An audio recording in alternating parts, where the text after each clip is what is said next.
Apparently, yeah, I did get those questions answered. Food Fight actually does use a proper analog joystick, and yeah, Sinistar, they call it a 49-way joystick. They really should call it a 48-way joystick, under the same logic that your usual joystick is referred to as 8-way, because one of those 9 ways is the neutral position. But essentially, yeah, it functions in a similar manner. You've got up, down, left, and right, but there are 3 separate strengths for those. It's sort of a short, medium, and long in those directions. So if you picture it, you actually end up having this 7x7 grid of actual possible inputs. Given that you can't be holding left and right at the same time, or up and down at the same time, you actually have 49 positions the joystick can be in to be read. I probably tried to call it 47 because I had 48 in my head and I was subtracting 1 from that. But yeah, I think they actually do call it a 49-way joystick, although that's a bit of a misnomer. It should be 48. Under the same logic that your standard joystick is called an 8-way. Because you've got the neutral position in the center and they don't count that one. Tapper! I did not see a suggestion for that. If there was, I totally missed it. I apologize for that. Oh, I see Sciature mentioned Tapper. I totally missed that. Oh, when did that happen? Arcus busting out the emotes there. Look at all that. Wow. Whew. Someone was busy. Alright, yeah, Tapper totally works. I can do Tapper. I'll gladly do Tapper. Hmm. Do I do the original? No, I will, there will be no glorification of alcohol on my stream. I will do the root beer version.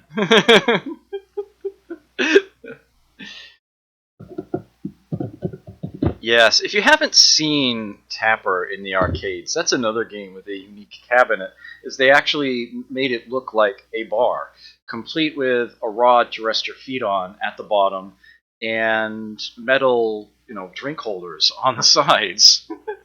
The game was basically designed to be sold in bars, and actually has Budweiser logos and whatnot in it in its original release. But they didn't want that to limit the marketability of the game, and it was a really cool, fun game.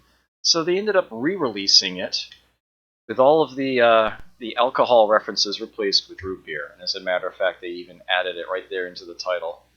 As a matter of fact, the game is often referred to as Root Beer Tapper, and alphabetized as such in the various collections that it has been released on other platforms and whatnot. But I will go ahead. Call it Tapper. Yeah, this game does have a joystick, but it only moves up and down. No, I stand totally corrected. What am I saying? No, it does go up, down, left, and right.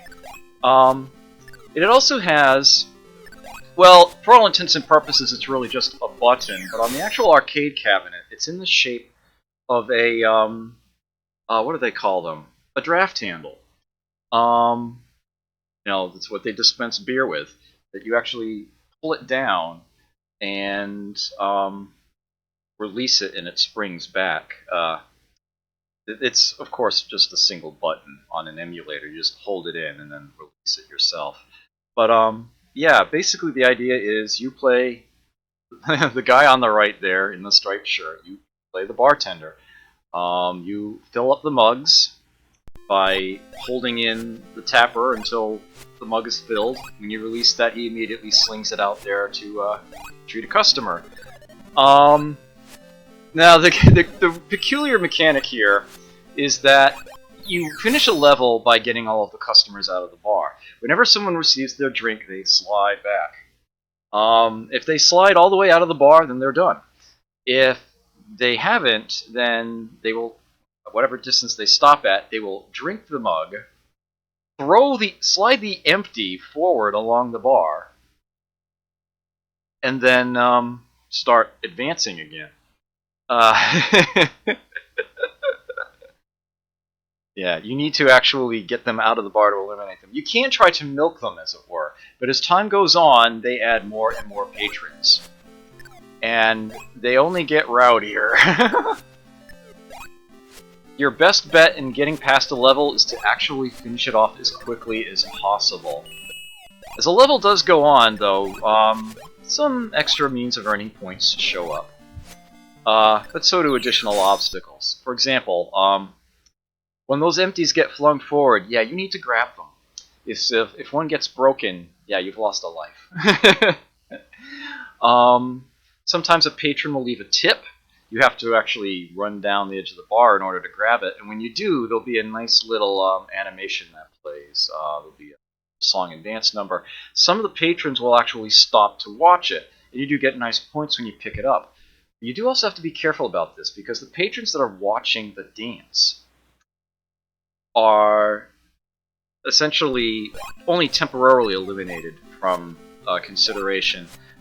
They will stop advancing, yes, so you can ignore them for the time being, but they're also not paying attention to the bar. You cannot serve them while they're doing that.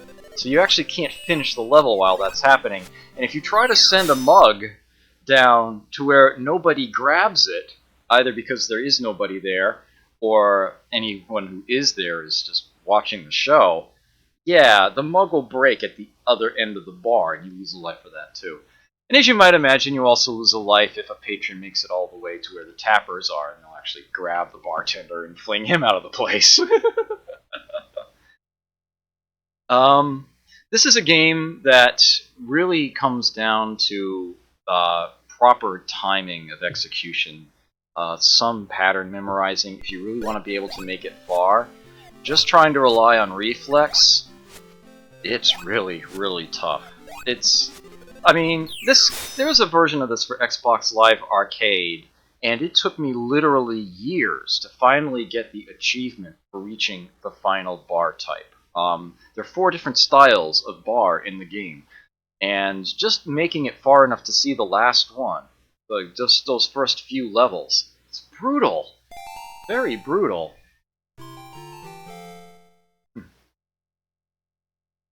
Free to serve. Now, this first level you can deal with very quickly.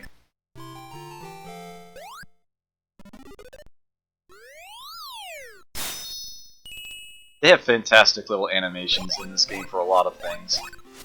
You can see, like, the background graphics are drawn at a different resolution to everything else.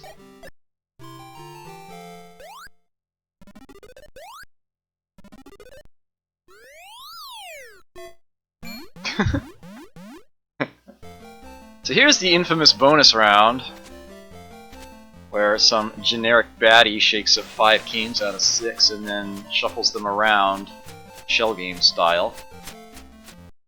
You properly follow them and open up the one that he didn't. Yep, this one's for you. You get the bonus. If not, you get sprayed. The original Budweiser version of the game, of course it says "This Bud's for you" at the bottom, their old advertising slogan. Oh! Ah! Well, case in point, I should have just finished the level.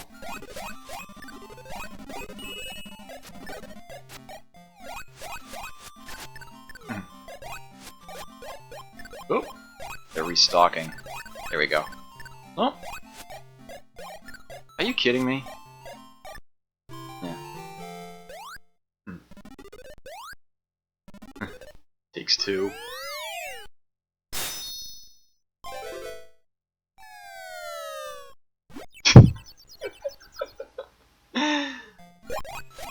They had way too much time on their hands making the animations for this game.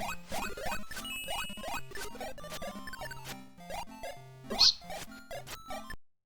To help you out, he really does sort of warp from place to place at times. Up or down will always warp you to the tapper, even if you're somewhere else along the bar, to one column above or below where you are. And you can also warp from the top to the bottom and vice versa. He moves very slowly along the bars themselves, but sometimes to keep yourself from getting into an impossible situation, you do actually have to chase after empties along the bar.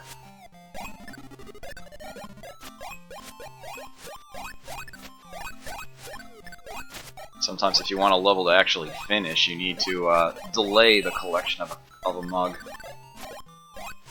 Come on already! Thank you! Man.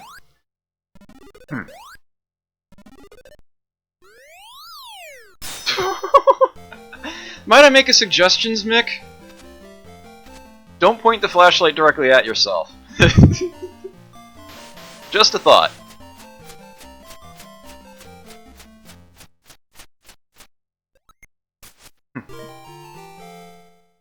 That's actually what police do. The way that they hold a flashlight is like a pencil. If you've watched enough police shows, they've probably referenced this at some point. Or you can just, just see the way that the actors hold it. They do that because it actually shines the light right in someone's face. Rather than holding it underhanded like most people would. Which is only a minor nuisance if it's aimed at someone's face. By holding it like a pencil, aiming it right at somebody, it really gets in their eyes.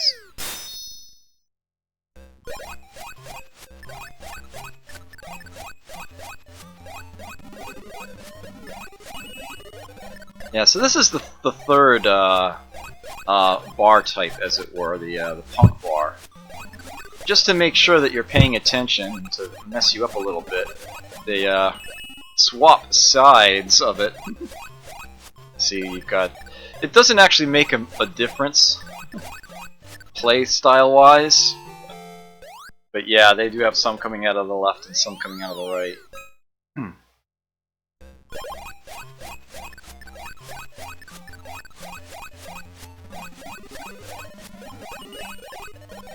If the thought of root beer on tap is kind of stupid, I can actually say that it's not that unusual. Although I don't know if they would actually have any on tap, because I'm never actually at the bar. I happen to know of at least one microbrewery. Uh-oh. Ah! Grab those cups. Well, mugs.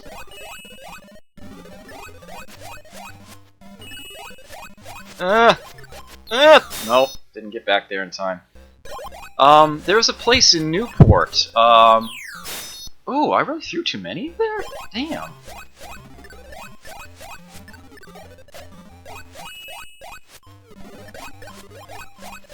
Alright, I'm grabbing that tip.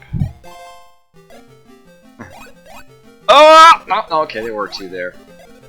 Oh, drink faster, damn it!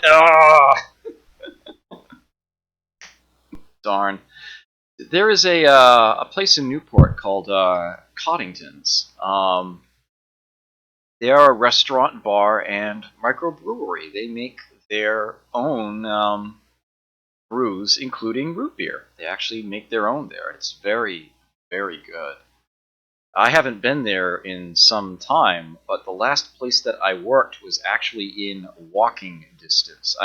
And by walking distance, I mean it was like literally next door. It's like I would leave the building that I was working in, cross one street, and I was in their parking lot. So, yeah.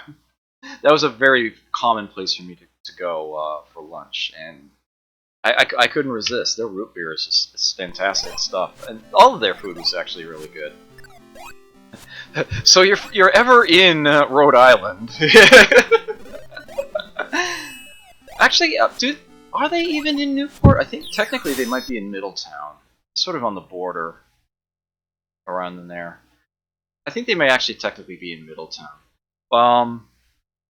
Yeah, if you're ever on Aquidneck Island, yeah, check them out. Tell them Adam R. Wood sent you, and I'm sure the response you'll get will be, "Who's he?" I'll play this one more time. Oh, well, no you don't. Yeah. You can abort a tap by changing the row you're in.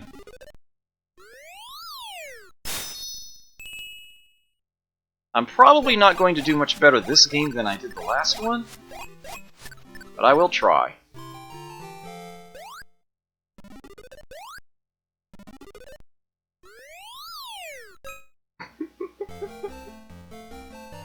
Meanwhile, feel free to come up with additional suggestions for me to play.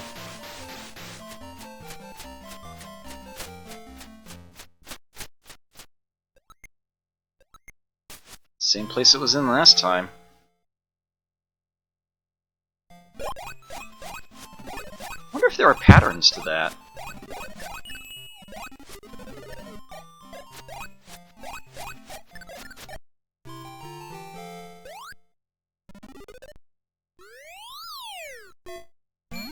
Ah. I like the one where he takes out the bird.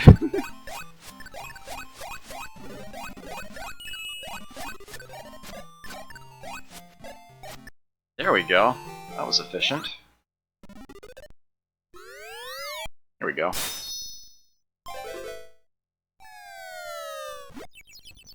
You do earn more points for the patrons in the later bar types. So if I'm gonna get stuck on a level, I'd rather it be a later one.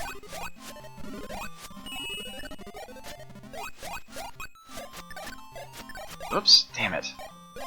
Nah, too late.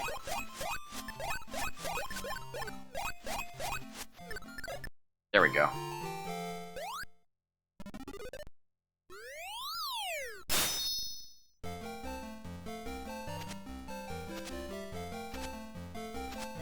Okay, so fourth from the left.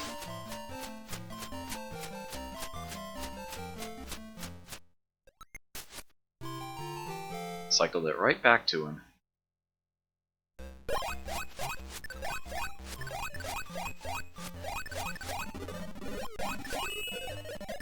Ah! One's still drinking! Ah, they're taking their sweet time.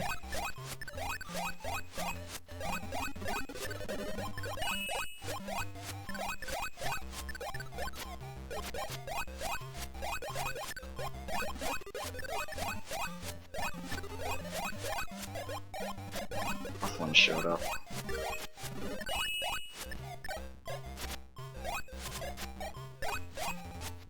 Come on.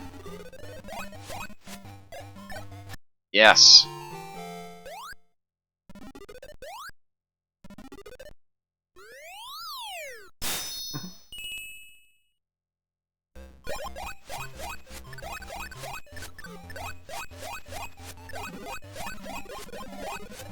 Can't tell how many are there. Okay. I better grab this tip. Wow! So many are watching the show.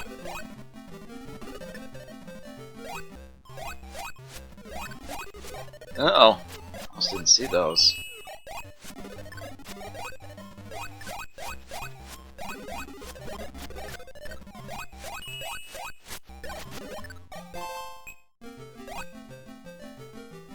Damn, now I'm stuck.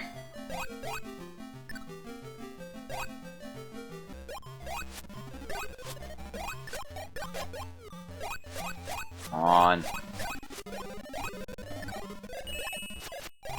Ugh.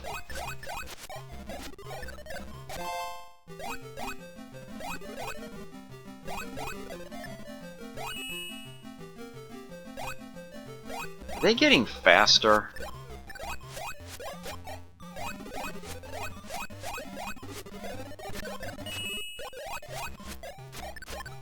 They are, aren't they?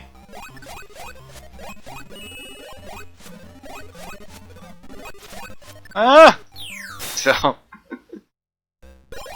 that just got way out of hand.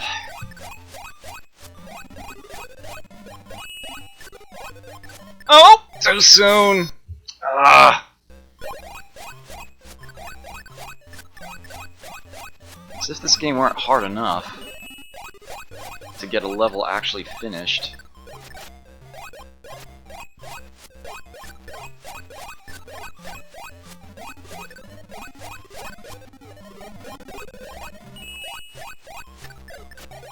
It's not a trick of perspective. The bottom bars actually are longer.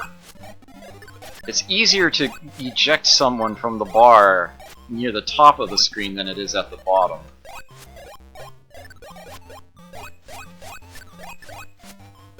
Ah. So there is something to be said about prioritization of targets. Oh, I had sent an extra one, but thankfully I finished the level.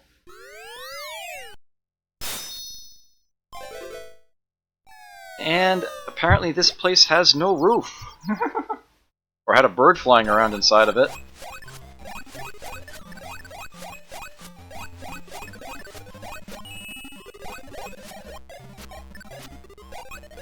Oops.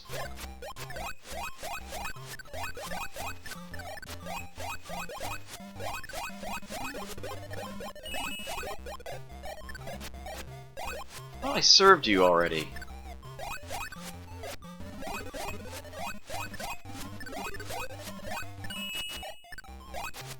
Yes!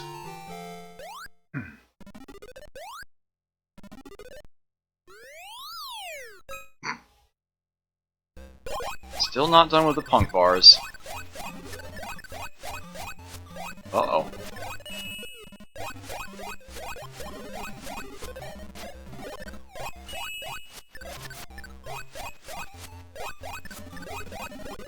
Ugh. Oh! Ah! Oh. I got myself stuck with a double mug there. Couldn't be in two places at once. Darn. Well, that's actually an excellent score for me, so I'm happy with that. That was a decent run. All right, so that is Tapper. Let's see what next. It's usually the older games that have this one screen thing going. Lack of scrolling. Since no one else seems to have suggestions at the moment, and I know it fits, I'll play a Pac-Man game. But to make things interesting, I'll make it the one that you probably haven't heard of. That's Pac and Pal.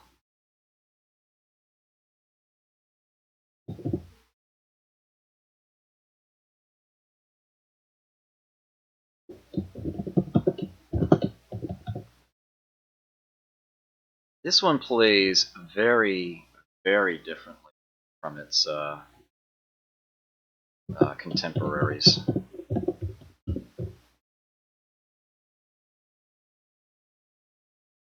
FunSpot did actually finally manage to get their hands on one of these, or more accurately, on a board, and they ended up building a replica cabinet to go with it. It's a little wonky. They used it in a tournament.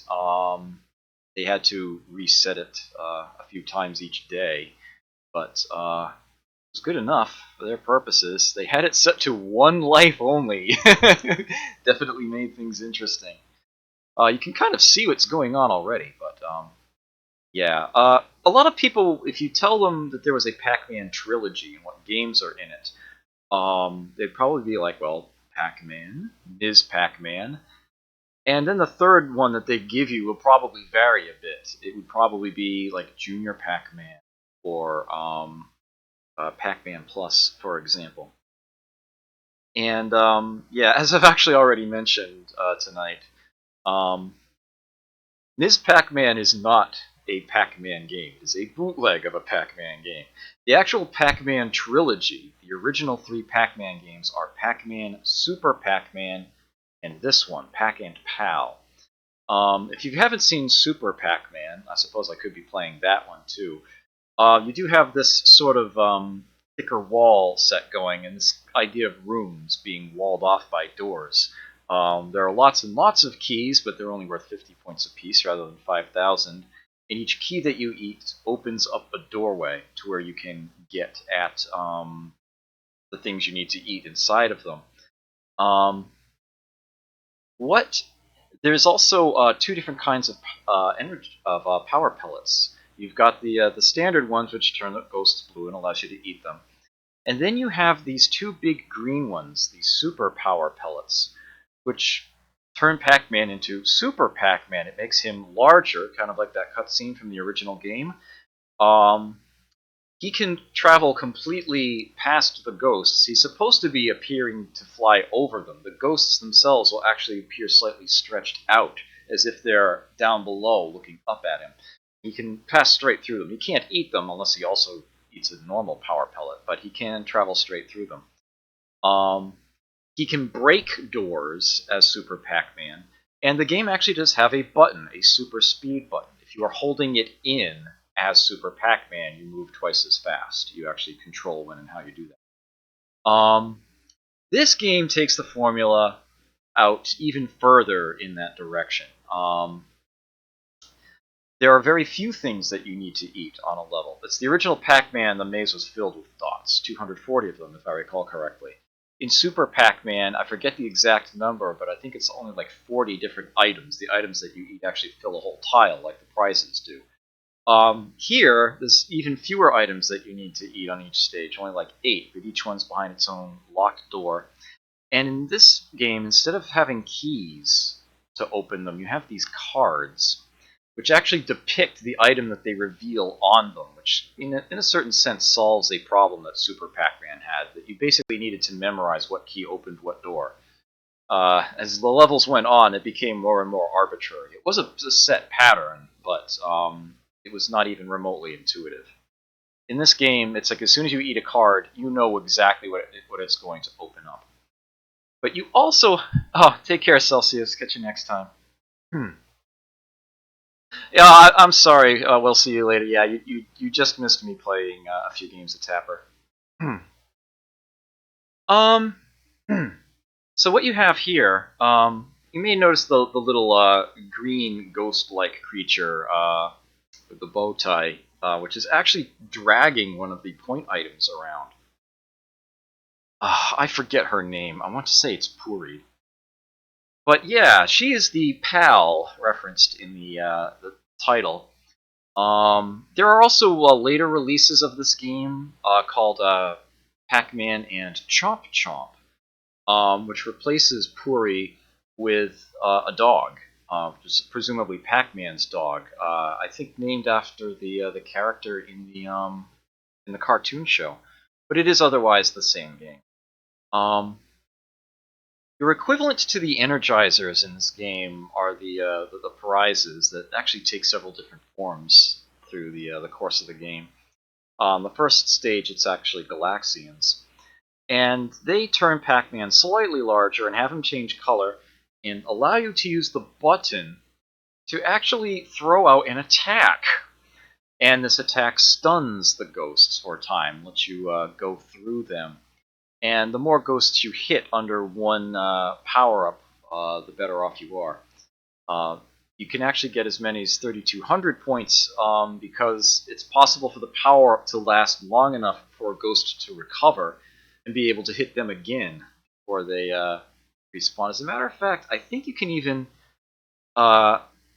chain the two power-ups together, if I'm not mistaken. I think you can keep retain the point value if you do that. But at any rate, I'm going to go ahead and get this started. Really good points come from getting all of the point items yourself. The way that the PAL carries them around is very predictable. They will always go underneath the monster pen before circling back around and putting it in there. And when they do, the item is gone and you no longer need to eat it to finish the level. So they can actually help you get some of the items that are a little tougher to get your hands on. You can literally eat them out of her hands. But if you manage to collect every item yourself and have none of them vanish by her putting them in the monster pen, you get a perfect bonus at the end of the level. Good stuff. This made for an excellent tournament game. I think I had like the third or fourth highest score of the game in that tournament that year. In fact, they start you off with relatively few items to have to eat.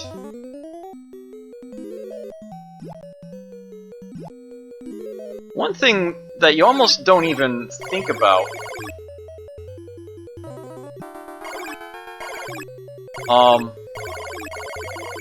It does actually max out at 1600, but yeah, you'll notice that I'm still getting 1600 despite this being the second power-up I grabbed in a row. You can actually combo them together, something you can't do in the first two games. If you eat a power pellet while another one's still active, you reset the ghost values.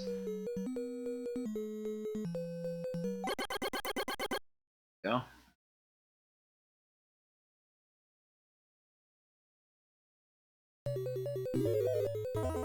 And she will bring it this way. Here we go. Yeah, the S means that you have opened up an attack item. Notably, the ghosts are still deadly to you if you hit them. Whoops, what am I doing? Damn it. Missed my turn. Yeah, just being blue does not allow you to pass through the ghosts. You do actually have to attack them. They are still deadly to you. Hitting them otherwise. There we go. Now I get to play the game's first bonus stage. There's a bit of randomness to this, unfortunately. There's probably some way of patternizing these. What I do know is that the very first bonus level, there's only two possible places the ghost can be to end it. And it's usually the bottom center, but it might be here sometimes. Nice. Perfect.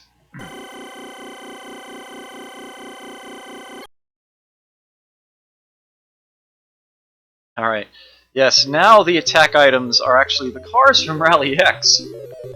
Their attack, rather than being that capture wave from Galaxian, is now a smokescreen trail. Whoa, whoa, whoa. Up now. Got him.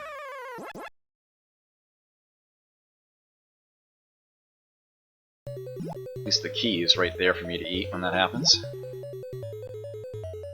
I haven't opened up any... There we go. Whoa! What? I had my thumb over the wrong button. That's twice that's happened tonight. Ah. Yeah, and they actually went so far as to create a different animation for the ghosts, for the different attack types.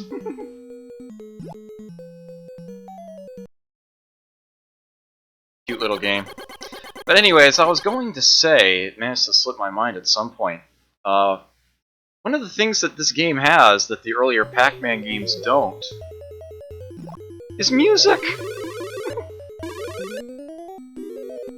This actual proper music, rather than this odd metallic heartbeat thing going on. Uh-oh. Oh dear. Okay. Ah! You leave me alone! Ah, take it! Take it! Oh, you're not getting away. There we go. Jerks.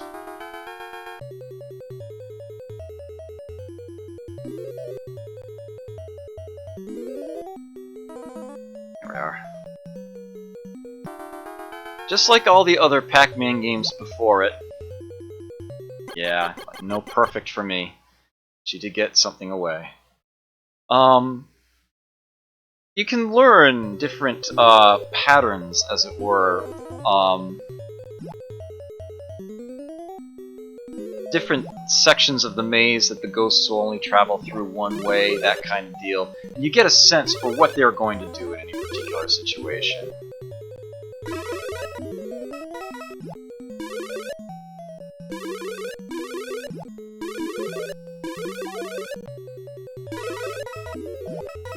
And for whatever reason, this Pac-Man game has received decidedly less attention from the, hardcore, epic high score players, than the others have. It's like some of them haven't even heard of Pac and Pal. They would rather play, Ms. Pac-Man or Junior Pac-Man. It's like they sort of neglect the existence of this one. Despite this one actually being a proper Namco-made Pac-Man title. I have no idea where the ghost can be here. I'll just keep following this path. Wow! That almost never happens. Extra life, there's a luxury I had gotten not used to. Yes, I now have, I do believe, no, there's still room for one more item, isn't there? You can have at most 3 cards flipped at any given time. You can see I can't eat anymore until an item goes away. There we go. New attack item. Trumpet. I love the animation that puts the ghosts in. Oh! Ah! Damn it! I knew that was a possibility, too. I mistimed my turns there. I'll take that, thank you. Whoa, whoa, whoa, what am I doing? There we go. Oh, in a way, this game actually feels a bit more calming, less tense than the other Pac-Man games at times. And that can be a nice relaxing thing, but it's also, it can lead you into a false sense of security. It can get you knocked out. I lost the key. The key is again the most valuable of the items, and in fact, it increases in value from stage to stage. Oh, there was still a... That was dumb of me. Should have seen that coming. It also has an actual high score table. Very Toy Pop-like music accompanying it. Ooh, Toy Pop. There's a game I could play. Ooh. Totally play Toy Pop. Does somebody actually want to see me play Super Pac-Man, or did you just mention it? Oh, what the hey? I'll play it. If I was going to do that, I should have played them in the other order. But I'll play a hopefully not quite so quick run of Super Pac-Man actually.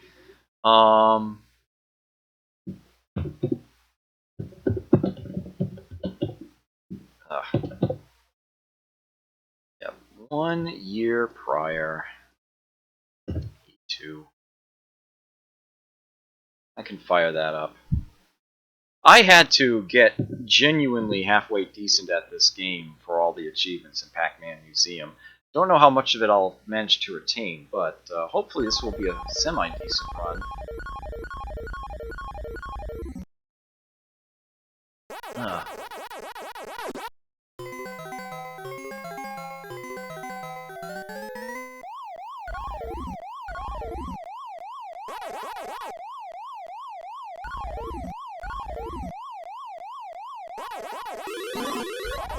Brrr! Yoink. You can totally speedrun this game by taking advantage of those. You get all the turns properly timed. Oh no, when Cap Howdy has to refresh, I don't usually see him again. You may want to try just pausing and unpausing, that seems to help sometimes. You don't actually need to eat all the keys to finish a level, just the power pellets and the food item of the day.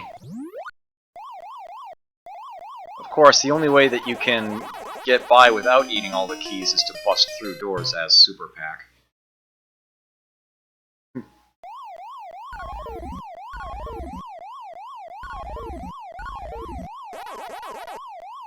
And yes, Patrick Scott Patterson has made the obvious Super Pac joke before on his Twitter. I can totally enter the monster pen to finish off the last of them there. Whoops. Now this bonus star here, Oh, nice. Of course, I'm probably dead. Yep. Yeah, if you eat it while the items appearing on both sides match, then you get a very nice bonus out of it.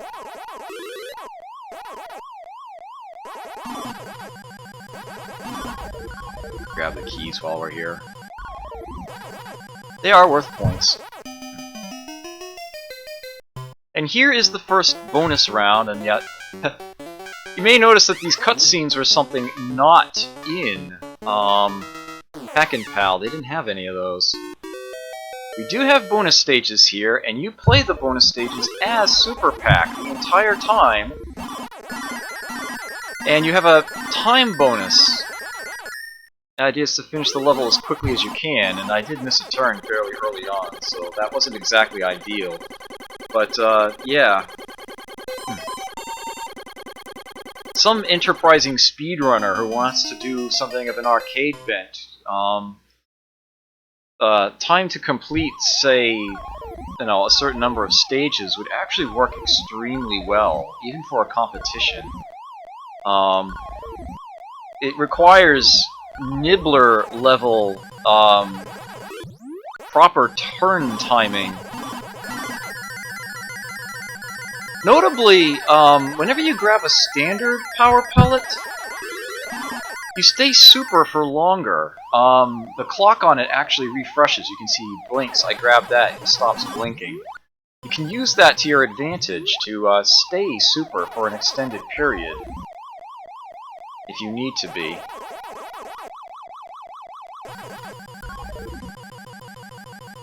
I'm just gonna go for the burger. Icon has cheeseburger?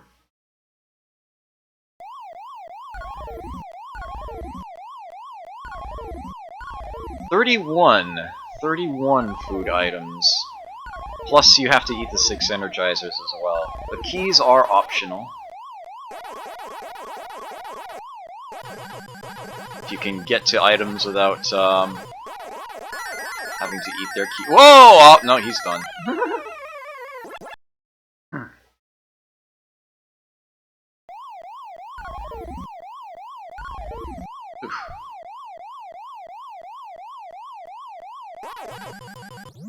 Go.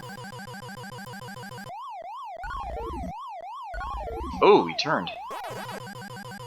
Oh, I don't want to go down in there while it's still a dead end.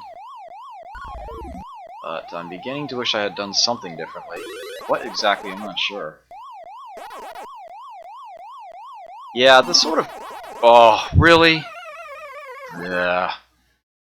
The crushed, the way that the ghosts look crushed when you become super, yeah, that animation idea really didn't work that well.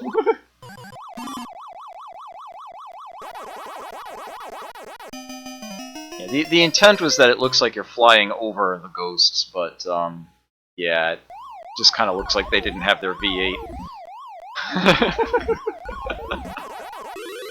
Here I am referencing another ancient 80s commercial. Just another feature I provide.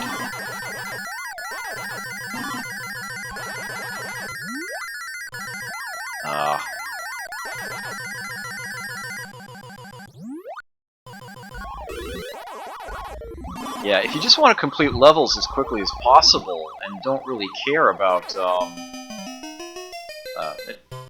eating lots of ghosts and whatnot, you can finish levels extremely fast here. I like this scene. Extra large ghost, super large Pac-Man. And this is another bonus stage.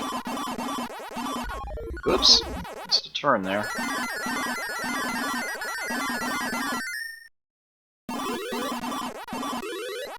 That was better.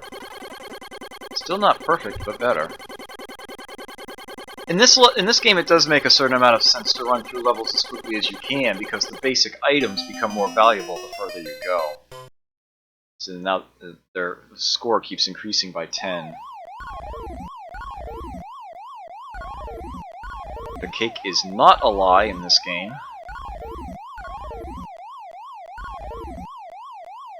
As you can see, that Energizer is still behind bars. The keys start becoming increasingly far. Oh! Ouch.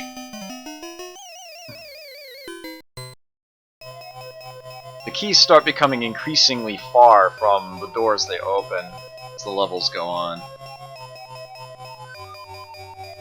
I would have preferred a 6-digit score at least, but I just wanted to get one quick run of that in.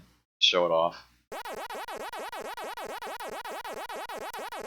Yeah, the point values for the items max out at 160. Present boxes are what they are at that point. Very similar to the ones in Toy Pop, come to think of it. Yeah, that ghost was no lie either. Okay, so, moving right along, was there another suggestion? Someone did mention a game called Fast Food. Is that an arcade title? If so, do I have access to it? No, I don't see it here. Is it a console game, or did you just kind of make up an idea for a game? Actually, I'm not even sure if Mick is still around. Oh, he is. He might have just been making a joke, I don't know. Well, I'll fire up Toy Pop since I'm thinking of it. I know I've played this on stream once before, but I did a, frankly, total arse job of it, so I'll try it again. This is a game that I was not familiar with at all until the Namco Museum collections. This was in, was it Volume 4, I think? Suddenly, might even have the books for them up. Just a sec here. Did I end up bringing those back down at some point? Oh, no, I didn't bring it up. I think it was Volume 4. It's not Volume 3 or 5. I actually do have the manuals for those here. It's probably Volume 4, I think. It's a fun little game. I actually really like the music. Very reminiscent of a, what do they call it? A player piano.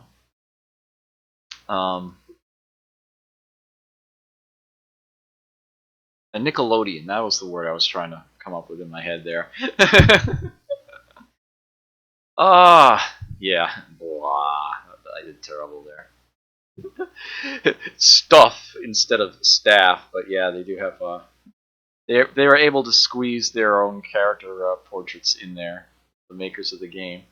These are the various enemies that you're up against. You play as the dolls here. These are the big bads, and these other creatures here are what torment you during the levels. With the exception of the Heitai robot here, which is the basic enemy, the one you encounter at the beginning, all of these can only be defeated with a particular weapon selected. And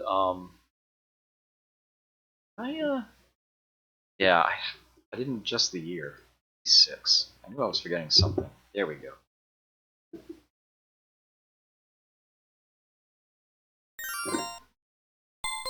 Hino and Eicha are going to Majo's castle to save a friend.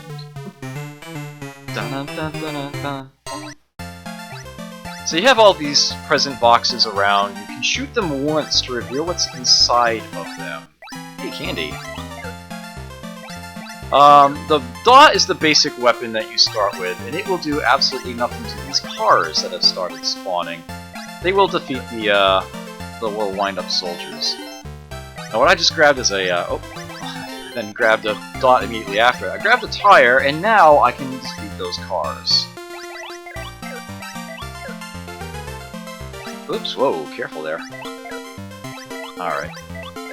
Now my objective is actually to collect all of the hearts in the level. That will open up the exit and allow me to get out of here. And I do have a time limit at the bottom.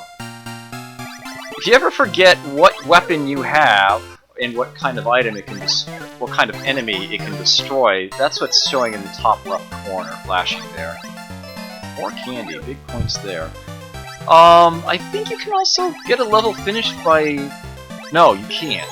Defeating all the enemies, and there's a limited number, does not end the level. But it does give you a break. So now I can just go around and collect things for while I still have the time on the clock. But I do want to get that heart before it fades on me. Having grabbed that, yeah, gotta get out of here. Nice work bonus, Stupino! 500 point all clear bonus for defeating all the enemies. And there is also a time bonus as well. Oops. Spring-loaded boxing glove in there. A little dizzied. The robots can be taken out in one shot. I keep saying robots. Wind-up soldiers can be taken out in one shot with most weapons. One exception, actually. There's a lightning bolt style deal that will only stun them. But yeah, now I've got tanks on the screen here. In fact, they all are. My tire won't do anything to them. Neither will that dot.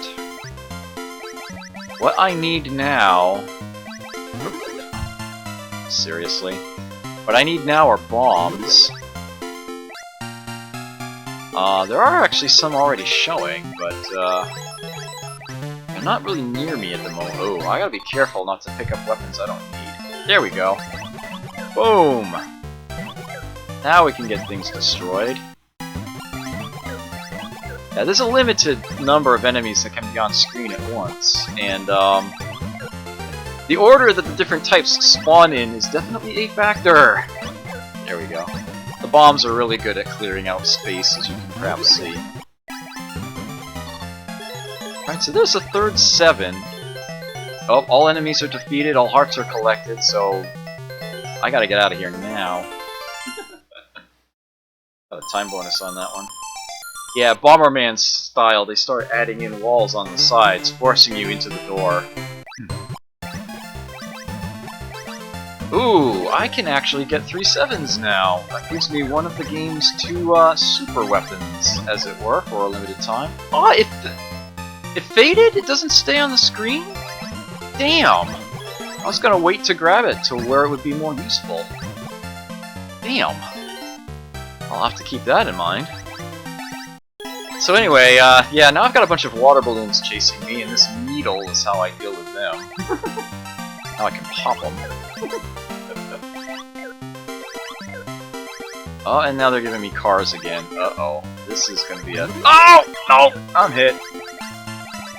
It does take 2 hits to knock you out. In a style rather reminiscent of Capcom, you lose your shirt on a hit. Yes! Oh, that was clutch. Thank you so much. Oh! Speaking of Bomberman. Ugh. Yeah, that's a time bomb that goes off in the same way. Oh, of course there's a replacement shirt there. Now that I don't need it. Yeah, when you uncover those things, it blows up like a Bomberman bomb. Already got all the hearts. I could leave the level right now, but you don't get a time bonus unless you actually get all the enemies out. Nice work, bonus, Tupino! Alright, take care, Zim. Catch you next time.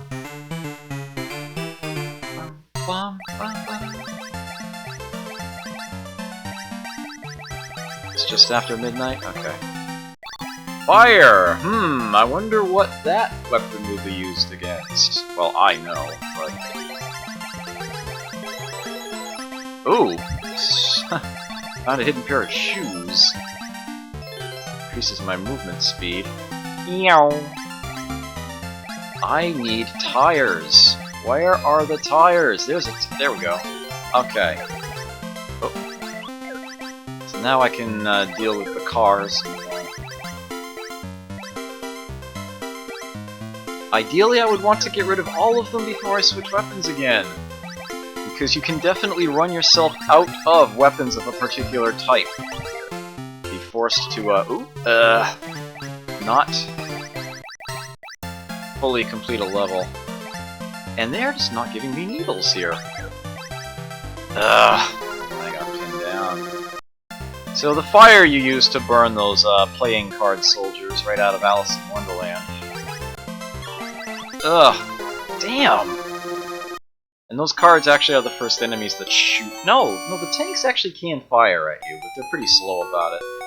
Yeah, the playing cards throw spears.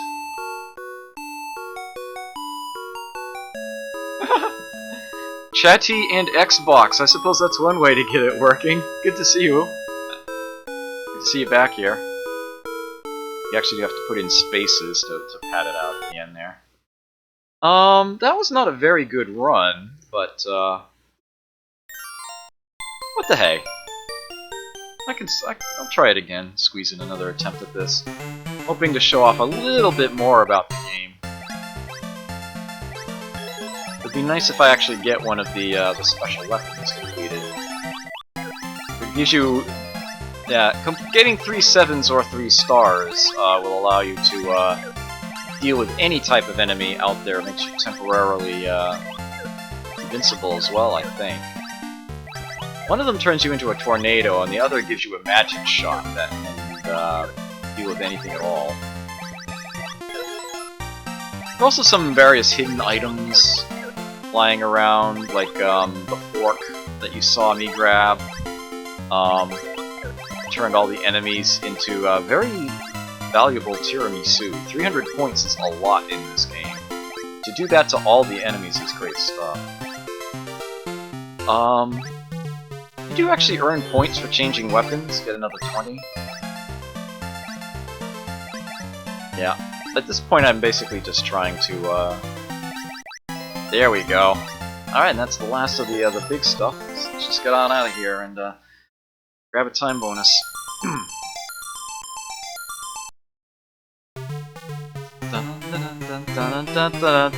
Bonk. I'm hip to you. There's a 7. Oh.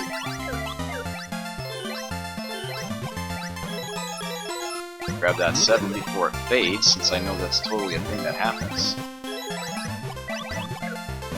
The other weapons will definitely stick around indefinitely.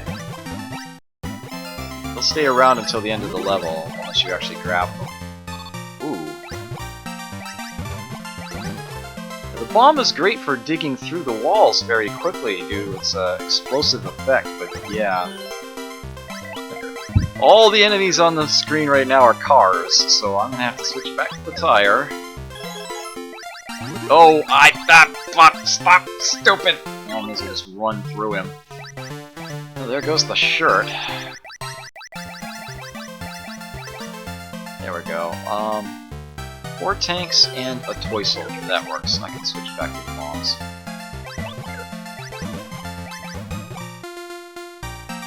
Trying to turn the corner there. Using the wall as cover.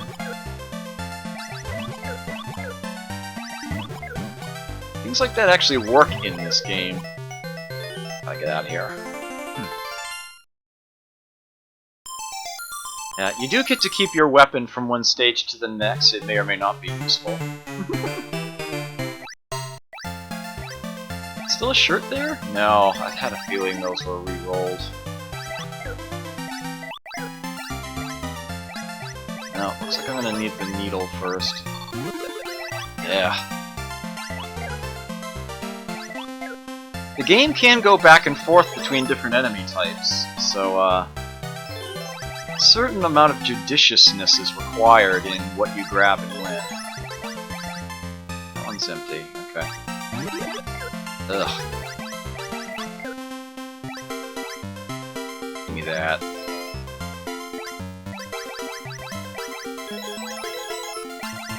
Ah! Spawned speed boots directly under me. That's where the fork was last time. Incidentally, those explosions can kill any type of enemy if they happen to catch them. There we go. Got rid of a car. Ah! Nuts. I always find the shirt just after I need it. Man. This game is being mean to me. Heartlessly mean.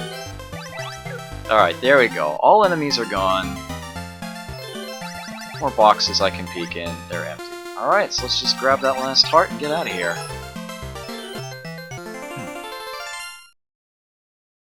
At least that death meant I got a nice time bonus out of it.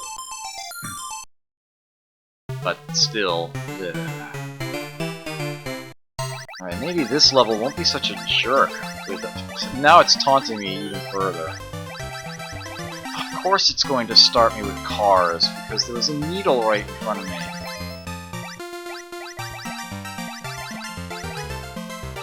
Toy soldier out of the back there. Come on! Alright, there's a tire. Now if I can just get to it safely.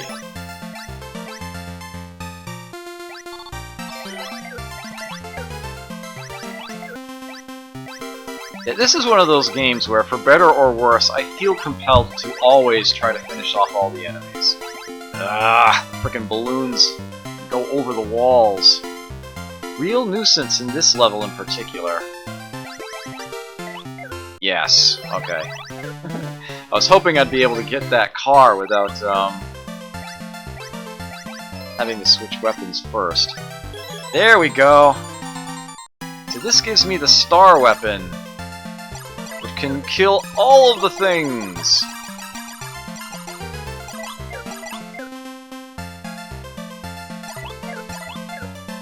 In fact, it even penetrates enemies. Hits them, goes straight on through. Oh, I'm about to run out of time.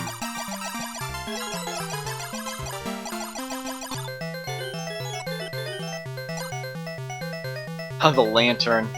The lantern basically deals one hit to all the boxes in the arena so you can see what's inside of everything.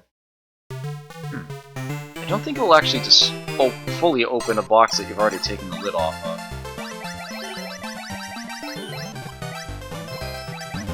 Ah.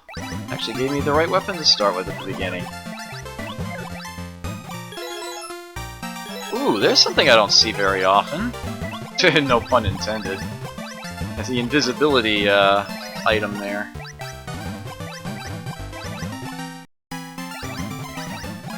Forget how long that lasts. It might be the end of the level.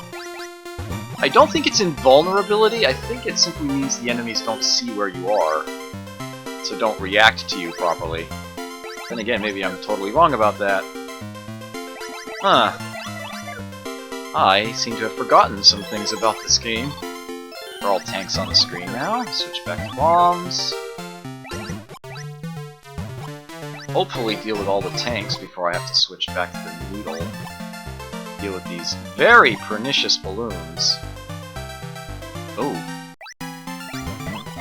Damn! The bombs blow up against the... There we go. Oh, there's still another one! Are you kidding me? Okay, there we go. Another tank! What the hell? Alright, I have to switch to the needle now, because this is just too much, and I'm almost out of time anyway. Oop. Yes! Oh no, I'm missing a heart! Ah! Too late! I'm dead. I can get a few more points here. Alright, take care, Cap. Get you next time. They actually mark the level as complete, though. They start me off in the next one when that happens, curiously enough. Ooh. Come on. Oh, alright, good. That was just a toy soldier. Had me a little concerned there. Yeah, you cannot move misaligned with the tiles, so you can only turn around in so much space. Yeah, and your movement does actually snap from tile to tile. If you stop moving, you'll slowly align yourself up with the next tile. So, you have to be a little cautious. Oh, nice. That's a teleporter, by the way. I am not stuck. There's a hidden wall there. You can shoot out. To sort of let you know that that's a thing that you can do. And yeah, there's a heart hidden up there too, in another sealed area. So that's how you're supposed to know how to deal with that. How to teach players things without actual words.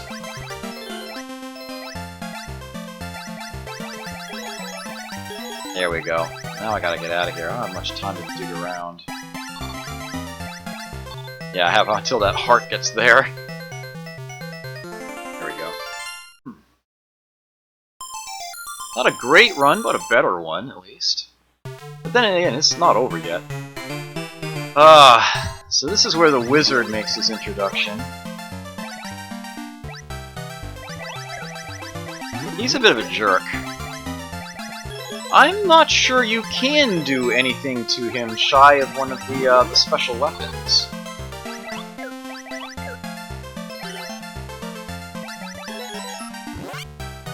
Let's right back out into the main area. So if there's another 7 or star to grab on the level, I might be able to deal with him, but barring that, I don't think I can. Oh, that was a bad weapon pick up there. Given all the cards I see out there. Uh-oh. Okay. Olé! You can shoot out the spears that those guys fire, by the way. Yeah, I'm just gonna get out of here. To the next level. Ah, yes, the bonus box. Where the button actually makes you jump rather than shoot. Oh, this way! The order that they drop the apples in is random. Yeah, and I think you only actually score points for the best tree. Maho changes good Heitai to evil Heitai. Ugh.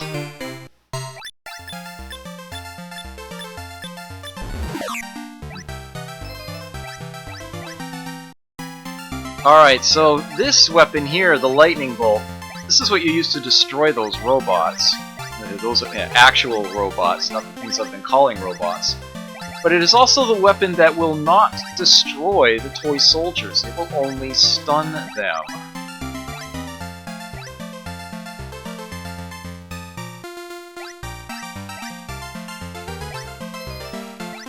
So the levels with robots become that much more obnoxious.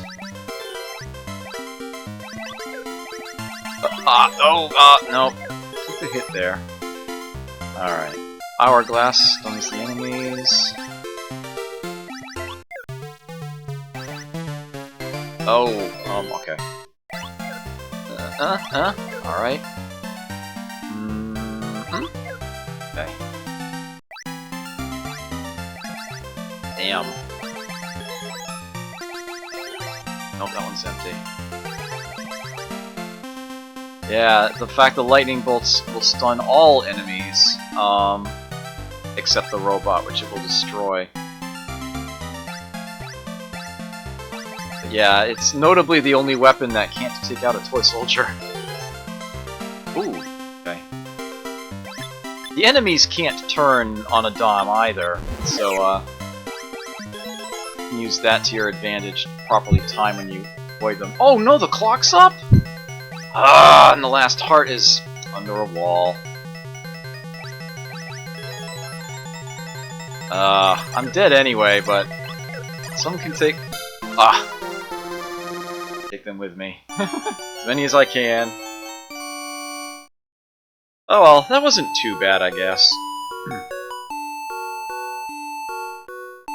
So that's Toy Pop. One little obscurity of the one room at a time type. Is indeed the theme for the night. I've got still about another half hour to go here, and there haven't been any other suggestions. Yeah, you probably saw it coming. It's time for my my secret weapon, as it were. This is actually a neat little theme, and I can definitely do it more times later on. But yeah, you probably saw this coming from a mile away, knowing me.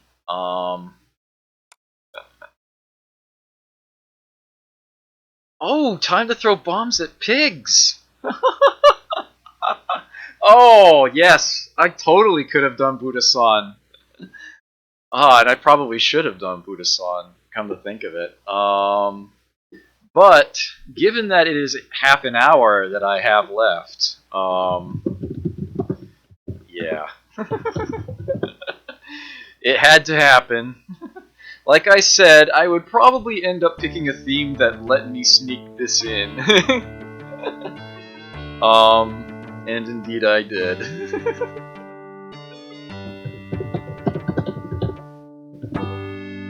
Yeah, I gave you a good showcase of Prince of Persia last time. But yeah, I'm trying to get 30 minutes plus left on the clock in finishing this. And that has just not happened for me yet.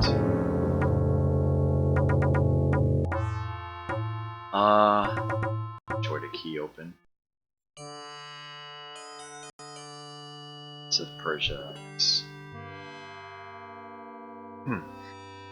Yes, my record is 29 minutes 29 seconds left. I've come so close. It's not good enough. I said 30, damn it, and I meant it. Hopefully, I can actually make that happen. When I do, you'll start seeing me play the SNES version on stream, which I have never finished, by the way. Very different. So, some of the levels have been reworked, some levels are entirely new. There are 20 levels in all, and you have a 2-hour time limit to go through all of them. And some of the things were moved around in such a way as to basically pretty much serve no purpose other than screw with the head of someone who's already finished the original game. Which is kind of weird because I actually played the SNES version before the originals, the way that they would have it. Alright. Yes, the fact that I had half an hour left was the real was the real key there. Okay. Not going to play the Benny Hill theme song. I'm not going to play the Benny Hill theme song. I am not going to die 5 times on level 8. Hopefully I'm not going to die at all, anywhere. Let's do this. Okay, make sure I'm using the right button. Alright. Line things up here. Run in, stop immediately, start running again immediately, running jump, past the first guard. Nice.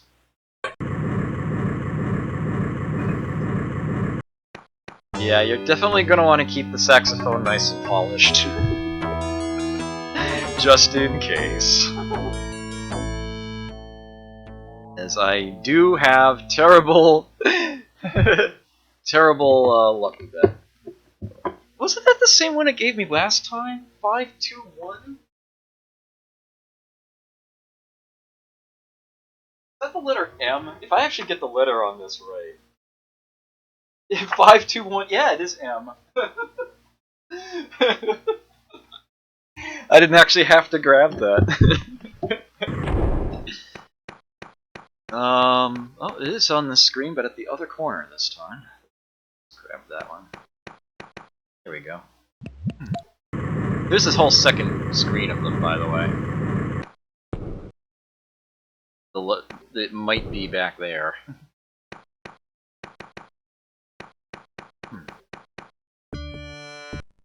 Okay, level 2. Sword Fight-a-thon. So I'm going to try to do my best to actually skip as much as possible. I figure if I'm going to be getting past sword fights without actually fighting them in the earlier stages, so where I'm better off doing it. It's a little risky, but I should know when I can get away with it and when I can't. This guy I'm going to not try to get past him, I'm just going to deal with it because of the ledge I need to climb up afterwards. Not going to take a chance here.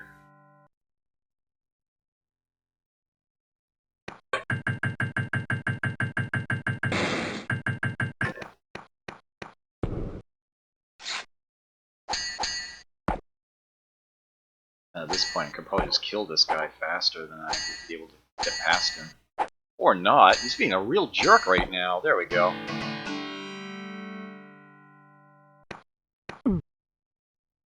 Haven't taken a hit yet. Alright, carefully jump down there. Okay, much better. Yeah, I'm just gonna finish him off. That was pretty quick, at least. Oh, damn! Alright. How about we not get that life up potion this time, then, instead? That should be interesting. I'm not sure that's actually going to...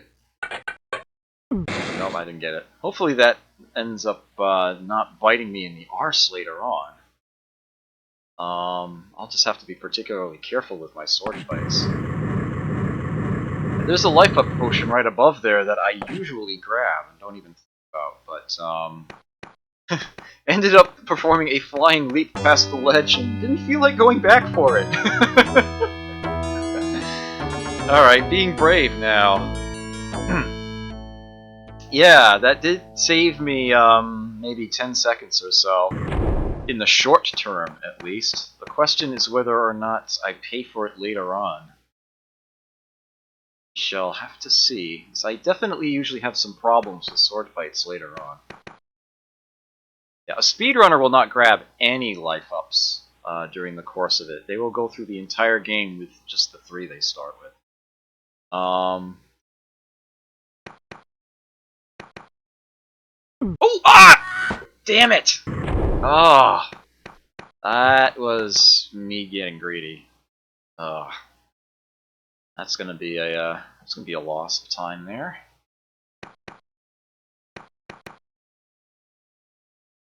Damn. This is a spot where I often feel forced to move inefficiently, and I keep trying to find ways of doing it better. And that one clearly did not pay off for me.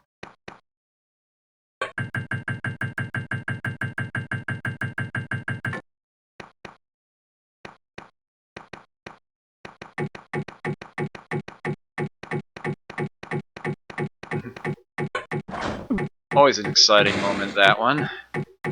Which is why they give you a checkpoint immediately after it. Oops. Just a time-saving leap there.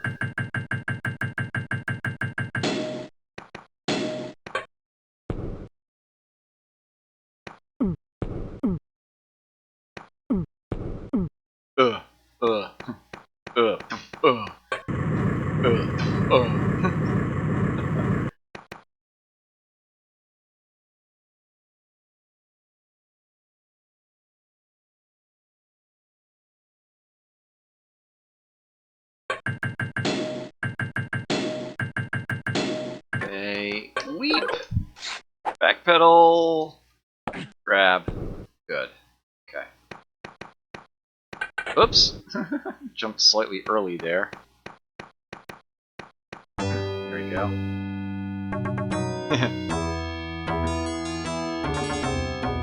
Okay, I am not going to screw up the beginning of level 4, hopefully.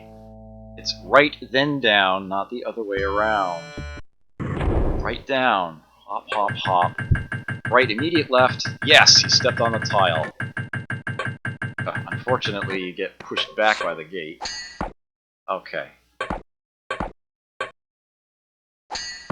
Here we are. Saves a lot of time. I'm gonna have to come back this way, so I'm just going to go ahead and kill this guy. I have no interest in trying to deal with him again later.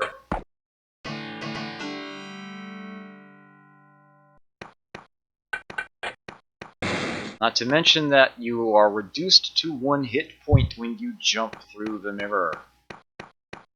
Which you do have to jump through, you can't simply run up to it. It will stop you dead in your tracks.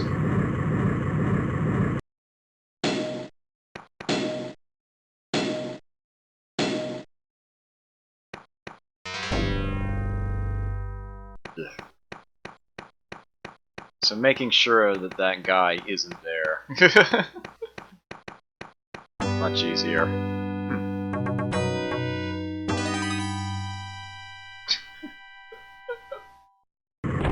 Alright.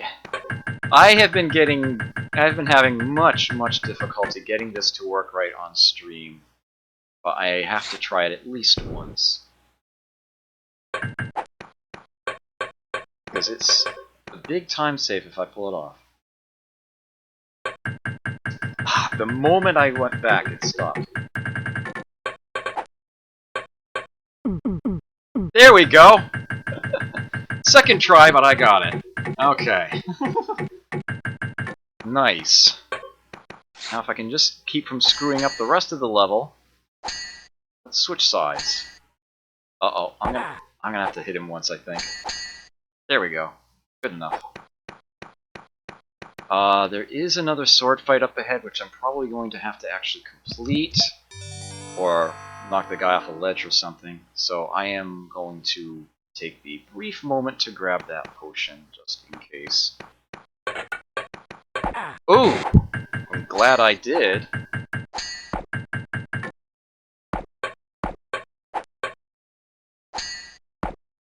That looks like I'm just killing him. Yep. There we go. Oh, no! Get through the gate! There we go. Oh, that would have been unpleasant if I didn't make it to there. Yes, that is what is supposed to happen. If you backstep with the proper rhythm, the screen doesn't page back over right away. It keeps you in sword fighting mode, essentially. It doesn't register you as having switched screens. Once you hear him start going oof, oof, oof, then you know he's actually hitting the wall back there as opposed to the gate. And you can stop moving back, and yeah. He has magically transported himself to the far side of that locked gate.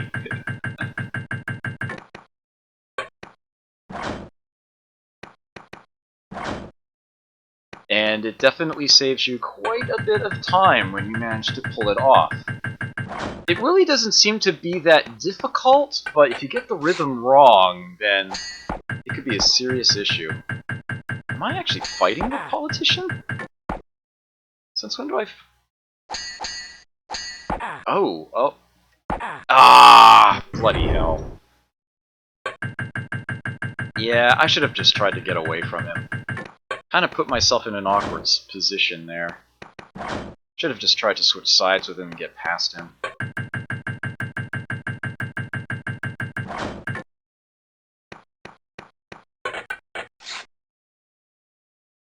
Like that. Which is what I have usually been doing on stream, come to think of it. Bye.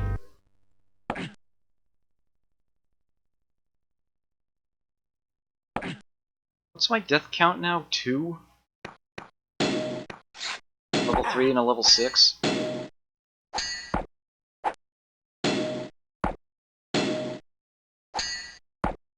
Bye. Better make sure I don't join you there. I want to drop that tile so I can scoop things up later, which I almost certainly will otherwise.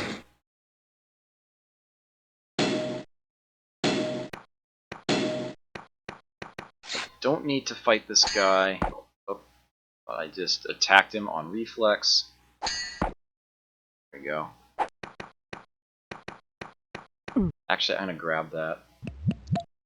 Run into the wall, bump, turn, run, immediately jump. There we go. Need to get a proper parry riposte here, or I'm going right back off that ledge. There we go. Come on.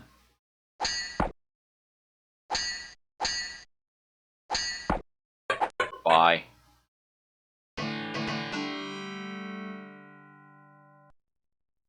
Oof. Oof. Alright, not screwing around with these bloody things. Not even going to try to safe step in front of them. Don't want any sort of bug or glitch to mess with me here. What the? Why did he safety step there? Oh. Featherfall! Whee!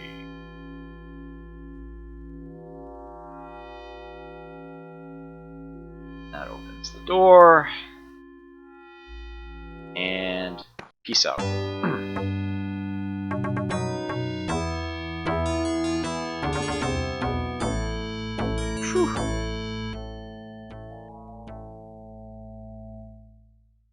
Alright, so here it is, the infamous level 8. Which I seem to either die on 0 times or 6. As of late.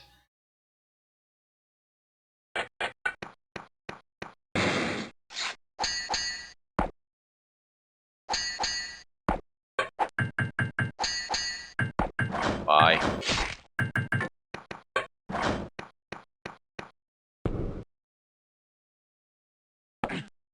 Okay. Another leap here. Okay.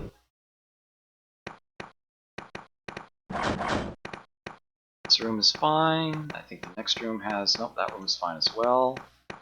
Then we have a little spike trap there. And then we have a sword fight. There's a spike trap in the room after this, which I keep seeming to run into in stupid manners. I will be more cautious of it this time. This room is empty, and the next room is the last one where I need to take a jump. Sheesh. This game, though. Alright, here's where I need to very carefully run into the previous screen, but then stop and block right away. Run, stop, block! Yes. If you're not careful, you can die instantly right there. Very easily.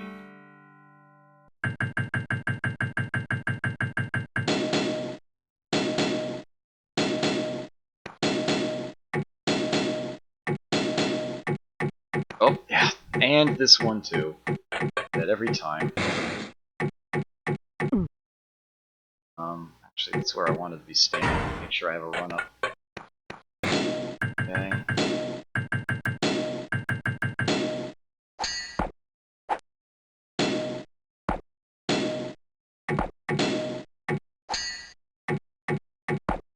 Yes! I managed to... Nope. Damn. That's unfortunate.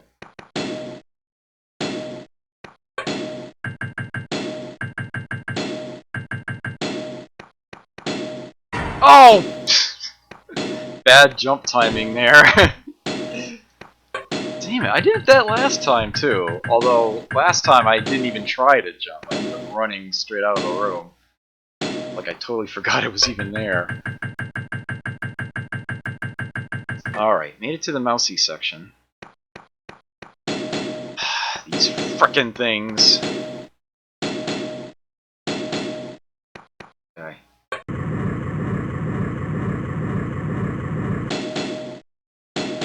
Yes. Okay, wait about 7 seconds. And there is still something that can kill me. I'm not out of the woods yet. Mousy! Yes. Okay. And we jump here. Yes. Alright. Ah! 0. It has been literally alternating. 0, 6. 0, 6, 0. Okay. Yay, good mousy. I will not skip this cutscene. Good mousy.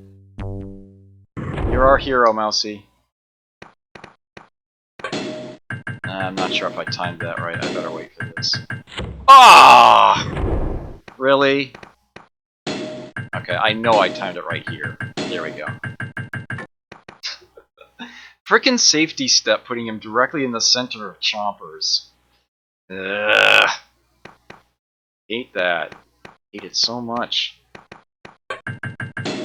Oops. Ugh. What am I doing? Ugh. Since when is it stage 9? being such a problem. I'll usually die one stupid time early on, but, alright. Gotta get serious here. This is a precursor of Dark Souls. It feels that way sometimes.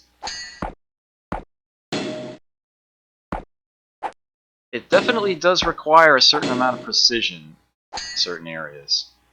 Also, it's High-Winded Walrus Zero. Good to see you. Oh, I can assure you I am not trying to make up for last stage, no. I think my death count is 4 now?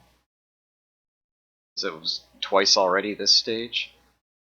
Hopefully nothing more stupid should happen on this stage. If I'm going to screw something up, it's usually going to be at the beginning.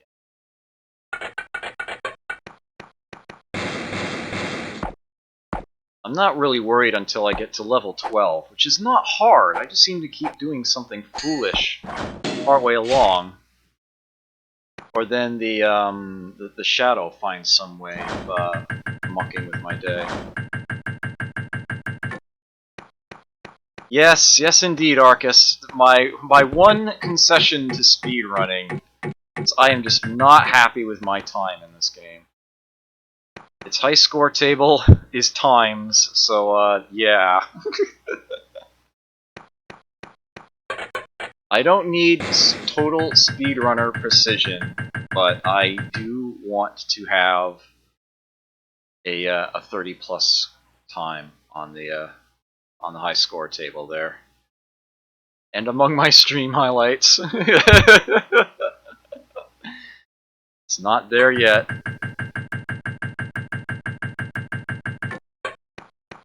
I realize a proper speedrunner can get over 45 on the leaderboard, finish the game in under 15, which is just insane.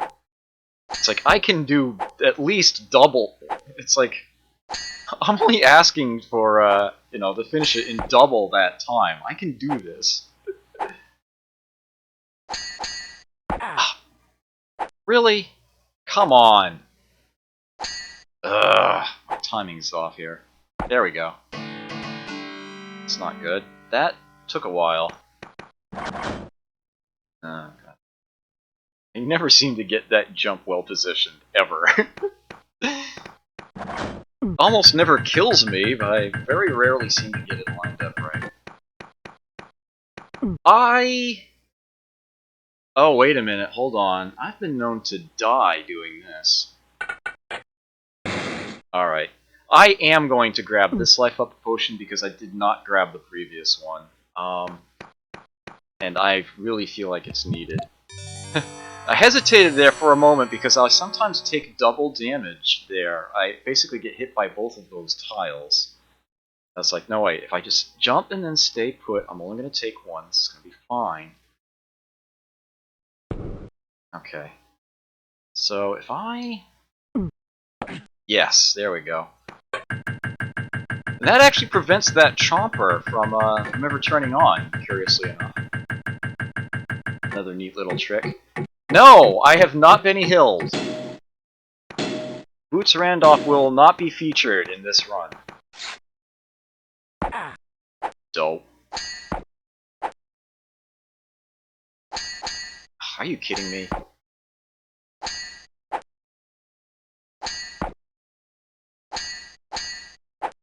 Come on. Here we go.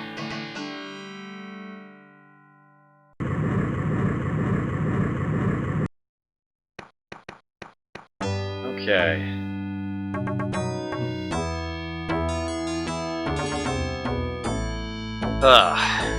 Okay.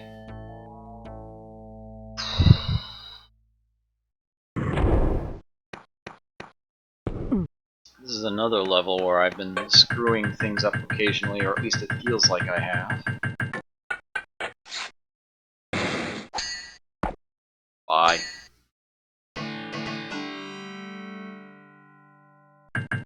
Okay, run to underneath him, then sneak to the other side, allowing me to actually shortcut a good 4 or 5 rooms, having to circle around to drop up onto this guy from above. Ooh, damn! I missed the first strike there. Oh well, good enough. I don't think I'll need that potion.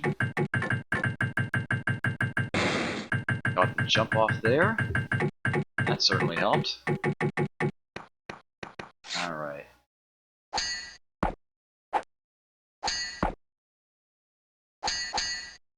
Nope.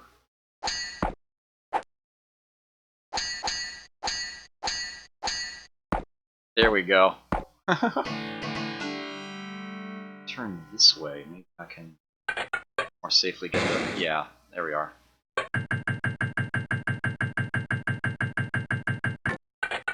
Okay, I do not go down here on the left-hand side. I'm not even comfortable trying to learn how to do that. I will come in this direction. Get out of my way. Ooh, not get the proper parry there. Need a little more space, that should do. Goodbye.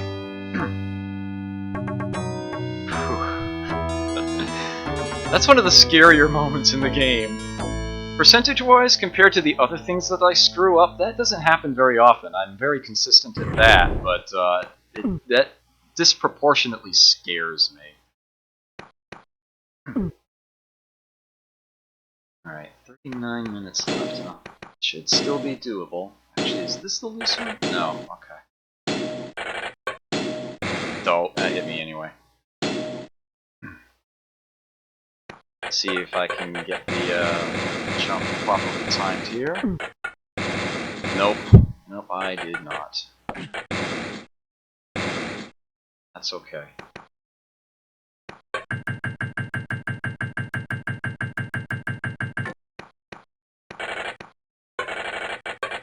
Stop.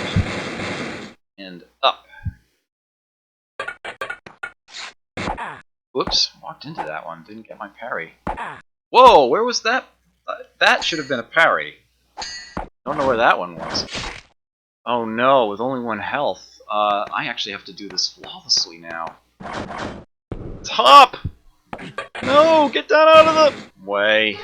Ah! I should have grabbed that health potion up here when I had the chance. Damn. And I just made one too many mistakes. And did not properly invest in the backup plan.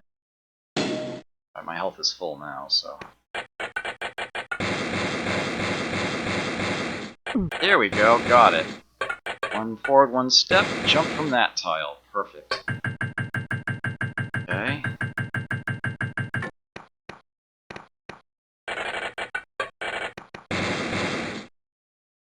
Alright. Ow. There we go. Got him.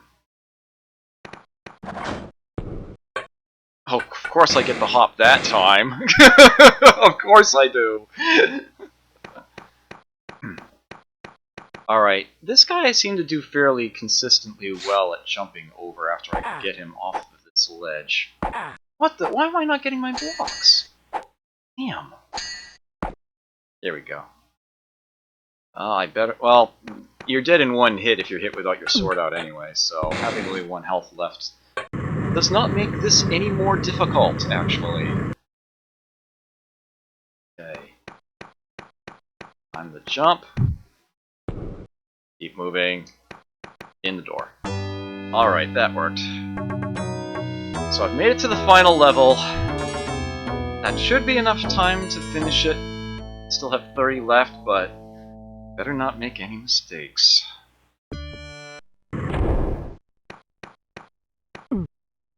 Oh, man.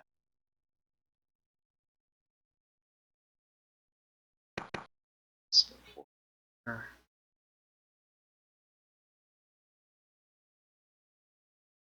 Here I can run forward 1 step, you'll stop right in front of the spikes. Careful step through them, run forward a small about more, and ooh! God, I caught myself there.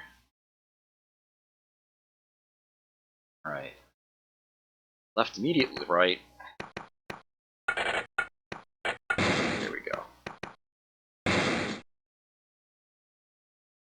Wish this level had another checkpoint closer in.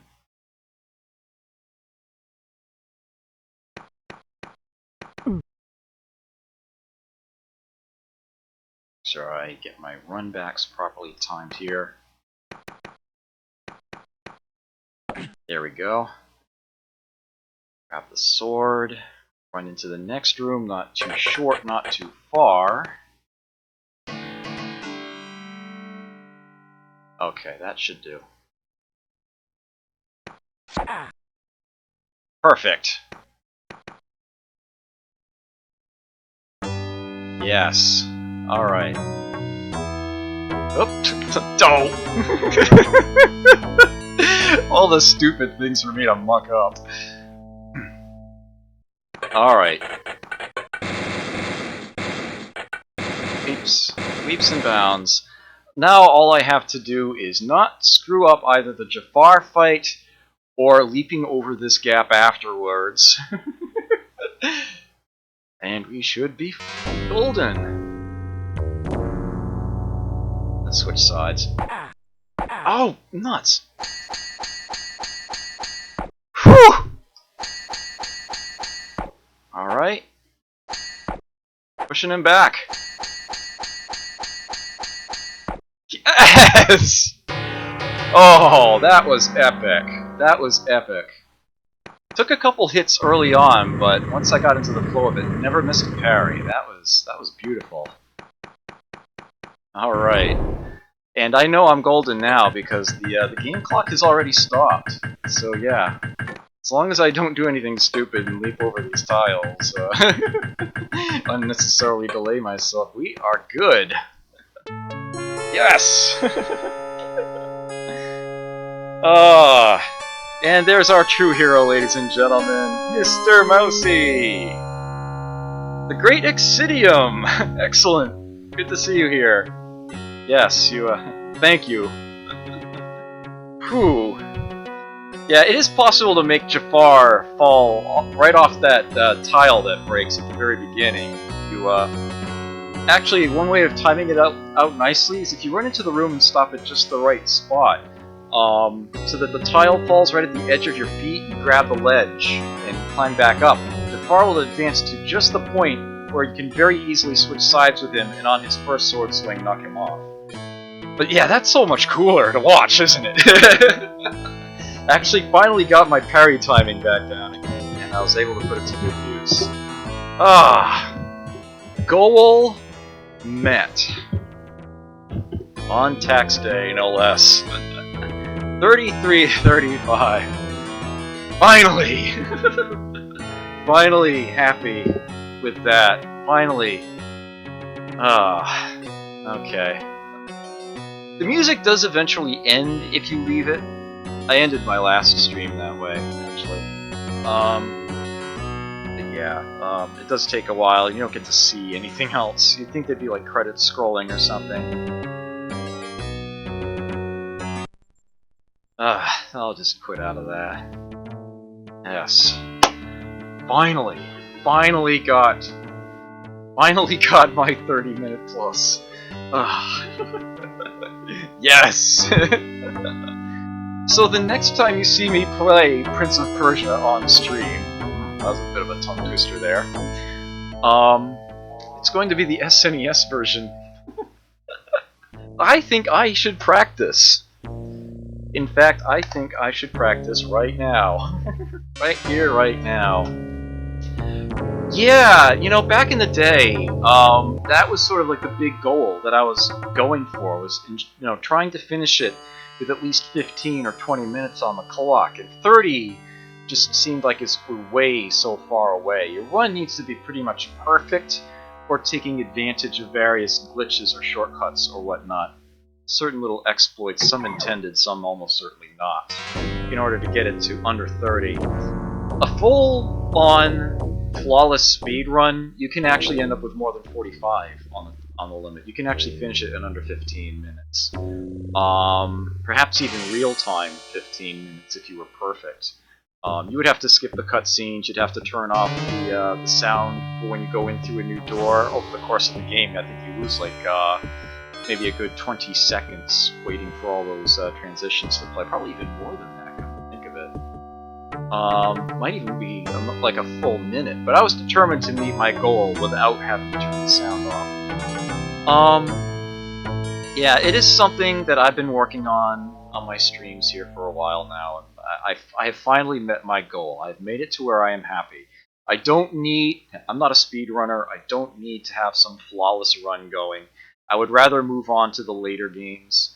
But, yeah, I wanted to get at least a less than half time score going. And I've finally done that. Finally. So yeah, next time I'll be playing the SNES version, which I have never even finished before. As a matter of fact, I want to say like level 15 or 16 is ever the furthest I've made it. It has been a long time since I've played it.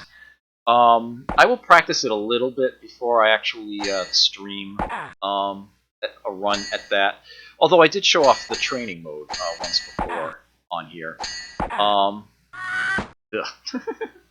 can quit that now, actually. Yeah, but I will probably try to stream it before I've actually finished it. So yeah, you'll be able to see how far I actually can get in it, some of my failures and whatnot. That and well, actually, you know what? What time is it? 1?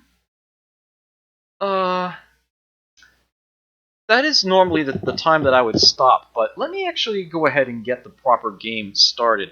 One thing that I know is how to, once again, skip the guard in the first level. So what I will do is instead fire up the game and play the first couple levels and go through them properly, especially while this game is fresh in your mind. Well, you just saw the PC version. Let me switch emulators here to my one SNES emulator.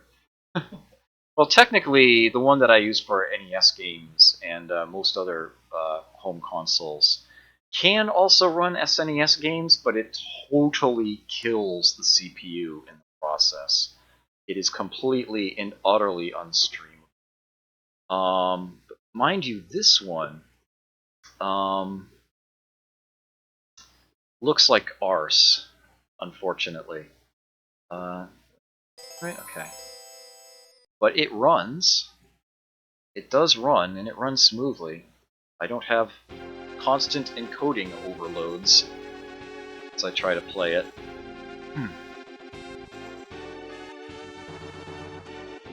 It's a little on the soft side. Turn the volume up here. Go. In the Sultan's absence, the Grand Vizier Jafar rules with an iron fist of tyranny. Only one obstacle remains between Jafar and the throne, the Sultan's beautiful young daughter. An adventurer from a foreign land has won the princess's heart. Yeah, they added a few more intro animations to this game. The company that did the translation did a great job. Jafar's orders, he's arrested and thrown into the Sultan's dungeons. There's actually an additional intro in the Japanese version. It's actually sort of like a short torture scene. I can see why that was removed in the overseas versions.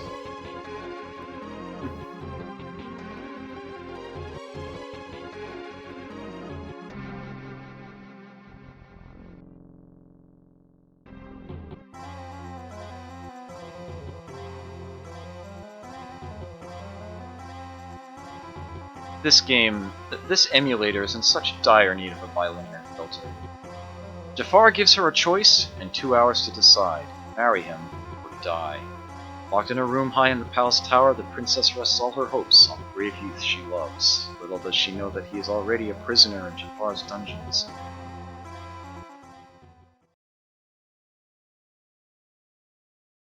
Started. Oops, I did it again. I forgot to close Joy to Key first. I did that last time. This game uses the exact same controls that the PC version does in the exact same way. You can get by with just the D-pad and the one special button. That's all you need.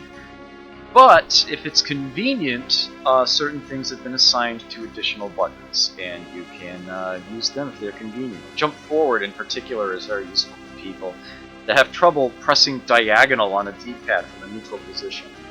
Works really well. They did a great job designing that. So let's get this properly started. So I'm not going to skip the guard. Sort of what I'm intentionally doing here is showing you the full level. Notice there was one extra screen up above there. For the most part, this is going to look identical to the original level 1 to start with. But it is going to change. Oops, really? There we go.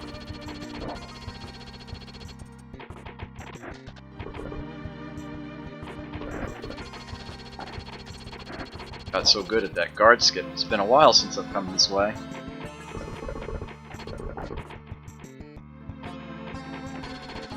Oops. Damn it. Uh-oh. What am I doing? Apart from making a total mess here.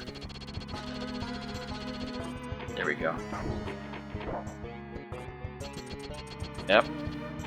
Surprise! This room is different! Where's the sword? Down. Further down. Oops, really? That wasn't close enough? There we go. Wooden planks. Natural cave area here. Oops, whoa, not that way. This way.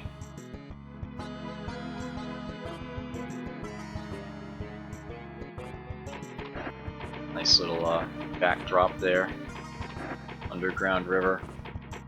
There's the sword. Stash that away. Yeah, when I'm actually properly running this game, you will not be seeing any of this, which is why I kind of wanted to show it off on stream at some point, anyway. Yeah, so already you can see that they've designed this game to, yeah. It is definitely sort of an extended version of the original, sort of a masterclass Prince of Persia. And certain things were put into it, definitely with those who have completely mastered the original in mind, to try to screw with them. Actually, come to think of it, one thing that I have not done and really should is this.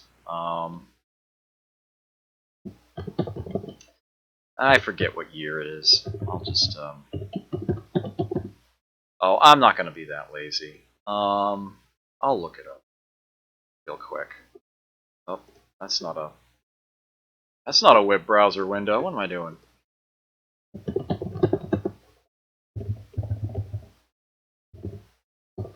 Yeah, Prince of Persia got released for a lot of different platforms.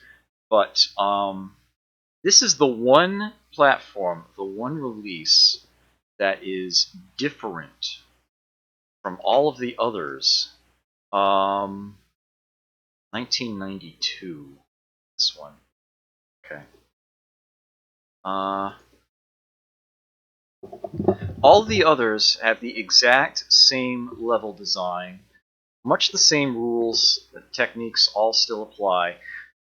They might look slightly different. The Mac version is a bit prettier. It looks a little more like the SNES version, sort of in between this one and the PC version I've been playing. Pause this. Maybe. What's going on here? Whoa! What have I done? Why has this... What's going on here?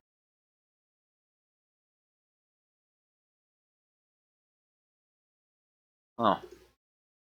Seems I paused the emulator as well as the game. There we go. That was weird. Now we're talking. Yeah, this is the one and only release of the game that was enhanced or updated, as it were, in any way, shape, or form, as far as the actual level design and whatnot. Instead of an hour to go through 12 levels, you have 2 hours to go through 20 levels.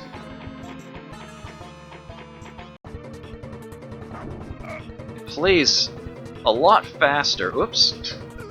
Really? Sword fighting still works the same way, although it is at a faster pace. There we go. Good enough. Yeah, so you definitely will recognize some things as the same and some things different. There's some entire new levels. Some things have been put in different orders. Switch my lid here.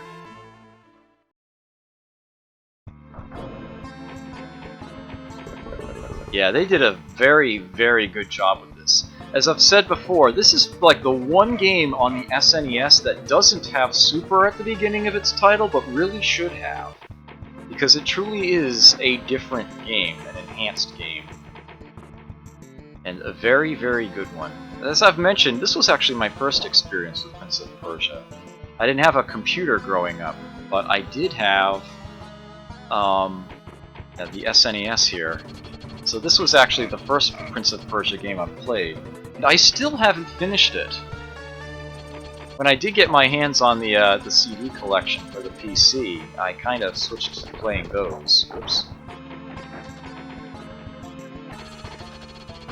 Bloody hell, really?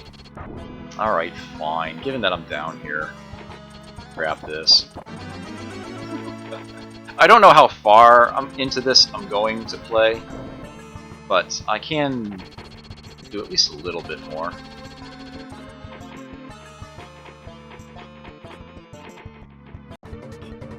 Ooh.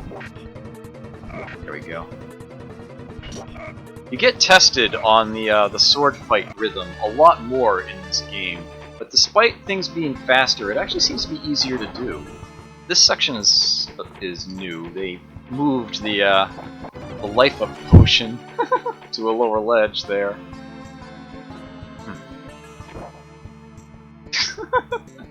I see what you did there, Jezendar. Yeah, and they added a enemy soldier to this room. Definitely making sure you're paying attention. Yeah, if I were to come up here, and I am sort of showcasing things now rather than running, you can see there is no life up potion there. In fact, it's a different route. The soldier is standing right up there. Some extra gaps to deal with. Oh, I need to be up. That much hasn't changed. What's down below is different. Yeah. This totally unfair tile they removed. But as you can see, things have been extended a little. Oh! Nuts! Ah, it slipped off. Damn it. Dough. I'll try that one more time. There is no blood in this version of the game. You do still see the death animations and whatnot, but the actual red has been removed. Prince instead just kind of sort of fades out after a knockout.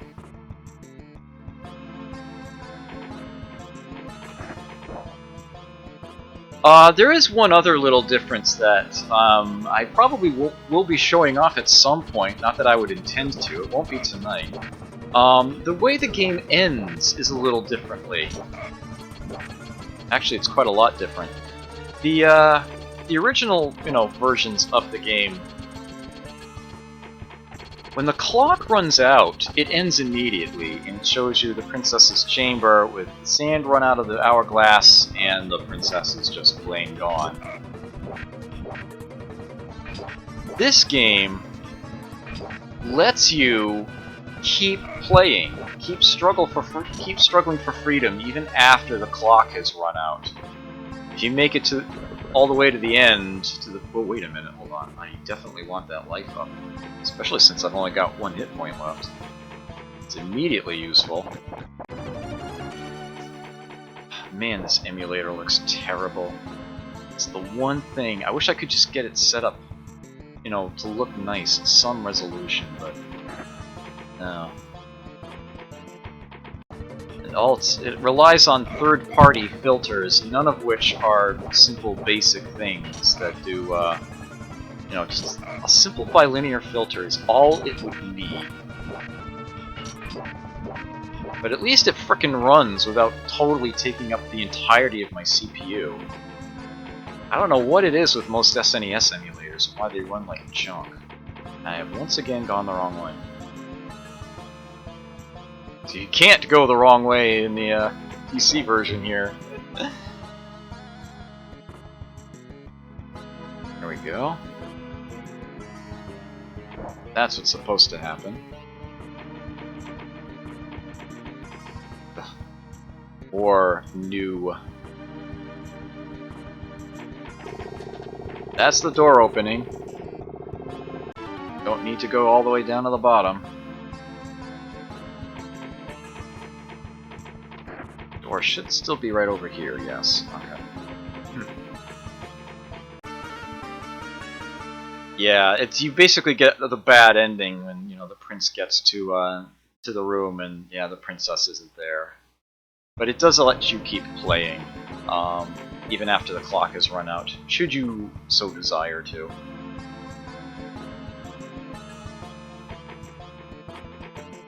But whoa, what the? Oh, I used the wrong button. That's what happened there. Hand wasn't in the right spot. So hit the jump forward button. I suppose I could disable all those other options, but there are times when the jump forward button might actually be. Okay. A little worried about that jump. Okay.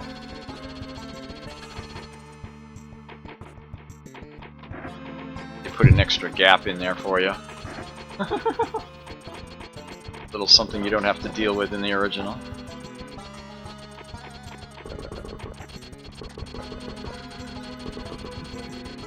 There are a lot more skeletons in the SNES version. There are later levels where there are skeletons all over the place. As you can see, this room has been significantly changed.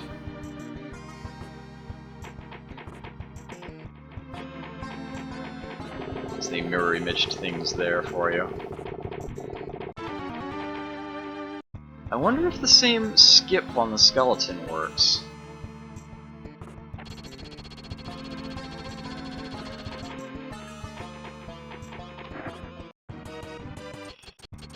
Yep, it does. But yeah, surprise! Look at that. This ain't the right way to go, is it? And there's a new kind of trap. The blue potion, same thing that the blue potion does in the PC version. It deals 1 damage to you, which is why I never drink it. There we go. Also to mess with you, the skeleton isn't done. When you knock it, if you fight it the normal way, knock it off that ledge, go down, knock it to where that falling tile is, you're still not done with it. When you work your way back around, the skeleton will still be there. To permanently finish it off, you need to get that stomper to land on it. So you actually have a 3rd round against that skeleton. You don't manage to skip past it. So, yeah, a lot of things were added to this version to basically just totally screw with you. This level is, I believe, completely original to the SNES version, if I'm not mistaken. Listen to that new music. Great stuff. Whoa! Oh! Yeah, he just kind of fades away. I'll try again.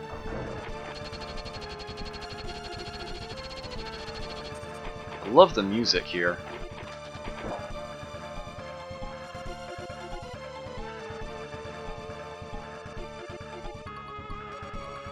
Alright, so I got a lot more learning to do.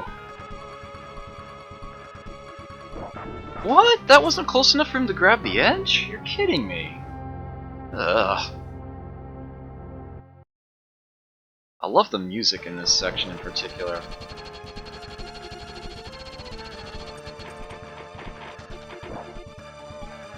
Oopsie daisy.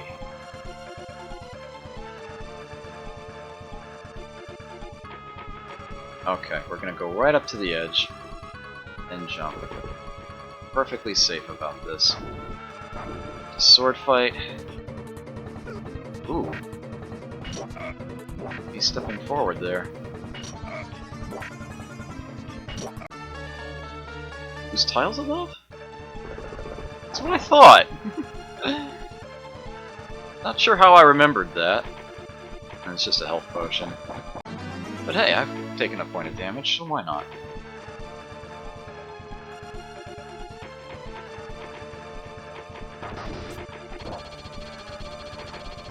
See? Whoa, what am I doing? Oh, there's probably another... No? Hold on. Yeah, that's what I thought. Ow.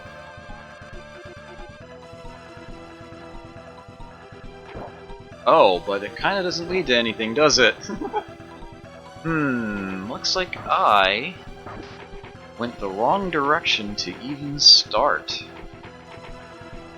I am not trusting that one bit. Oh, right, I opened that gate and doubled back. Okay. Oops. Get the proper parry timing here.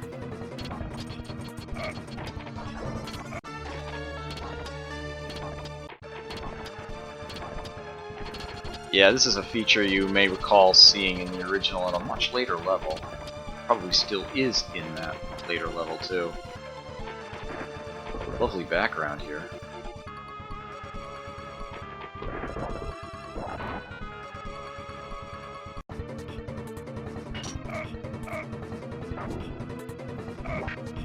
Oh, there we go.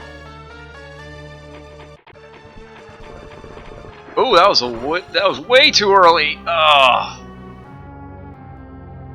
Oh well, that's enough anyway. I did want to show off at least a little bit about what makes this version different, especially that first level, that really neat underground cavern area. Especially since you will not be seeing me do that again. The original version does that too. If you don't press a button, it does take you back to the menu after a time. Alright.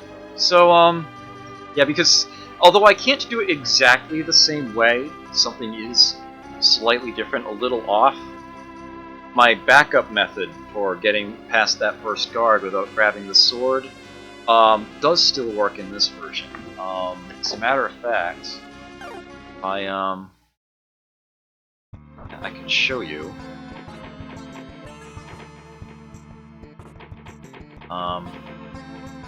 It's all a matter of being properly lined up. In the PC version, it suffices to fall from that ledge after having hung from it. You're properly lined up. You can turn around and go do it.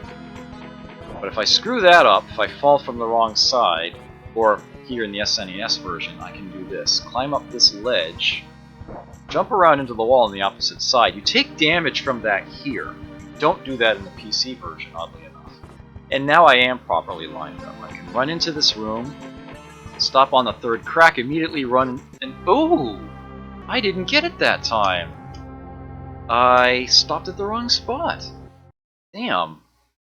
Alright, so apparently I need to practice doing it in this place. Oh, that's right. I missed a step. When you land from that crash, you need to take one safe step forward.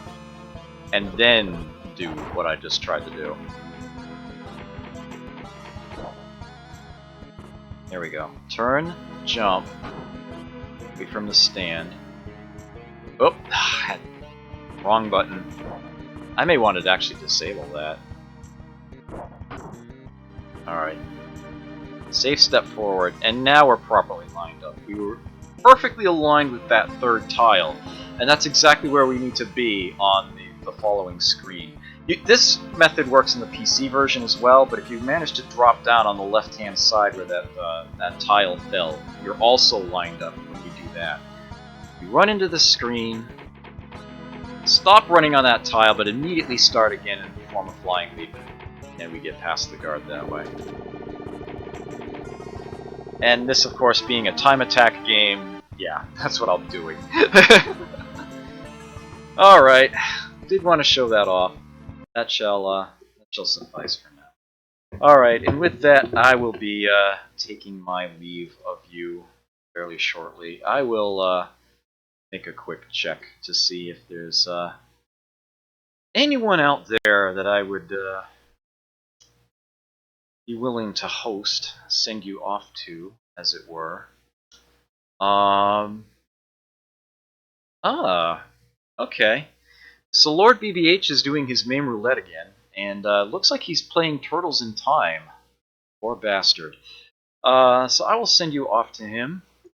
If you are so inclined, I will see you there. If not, take...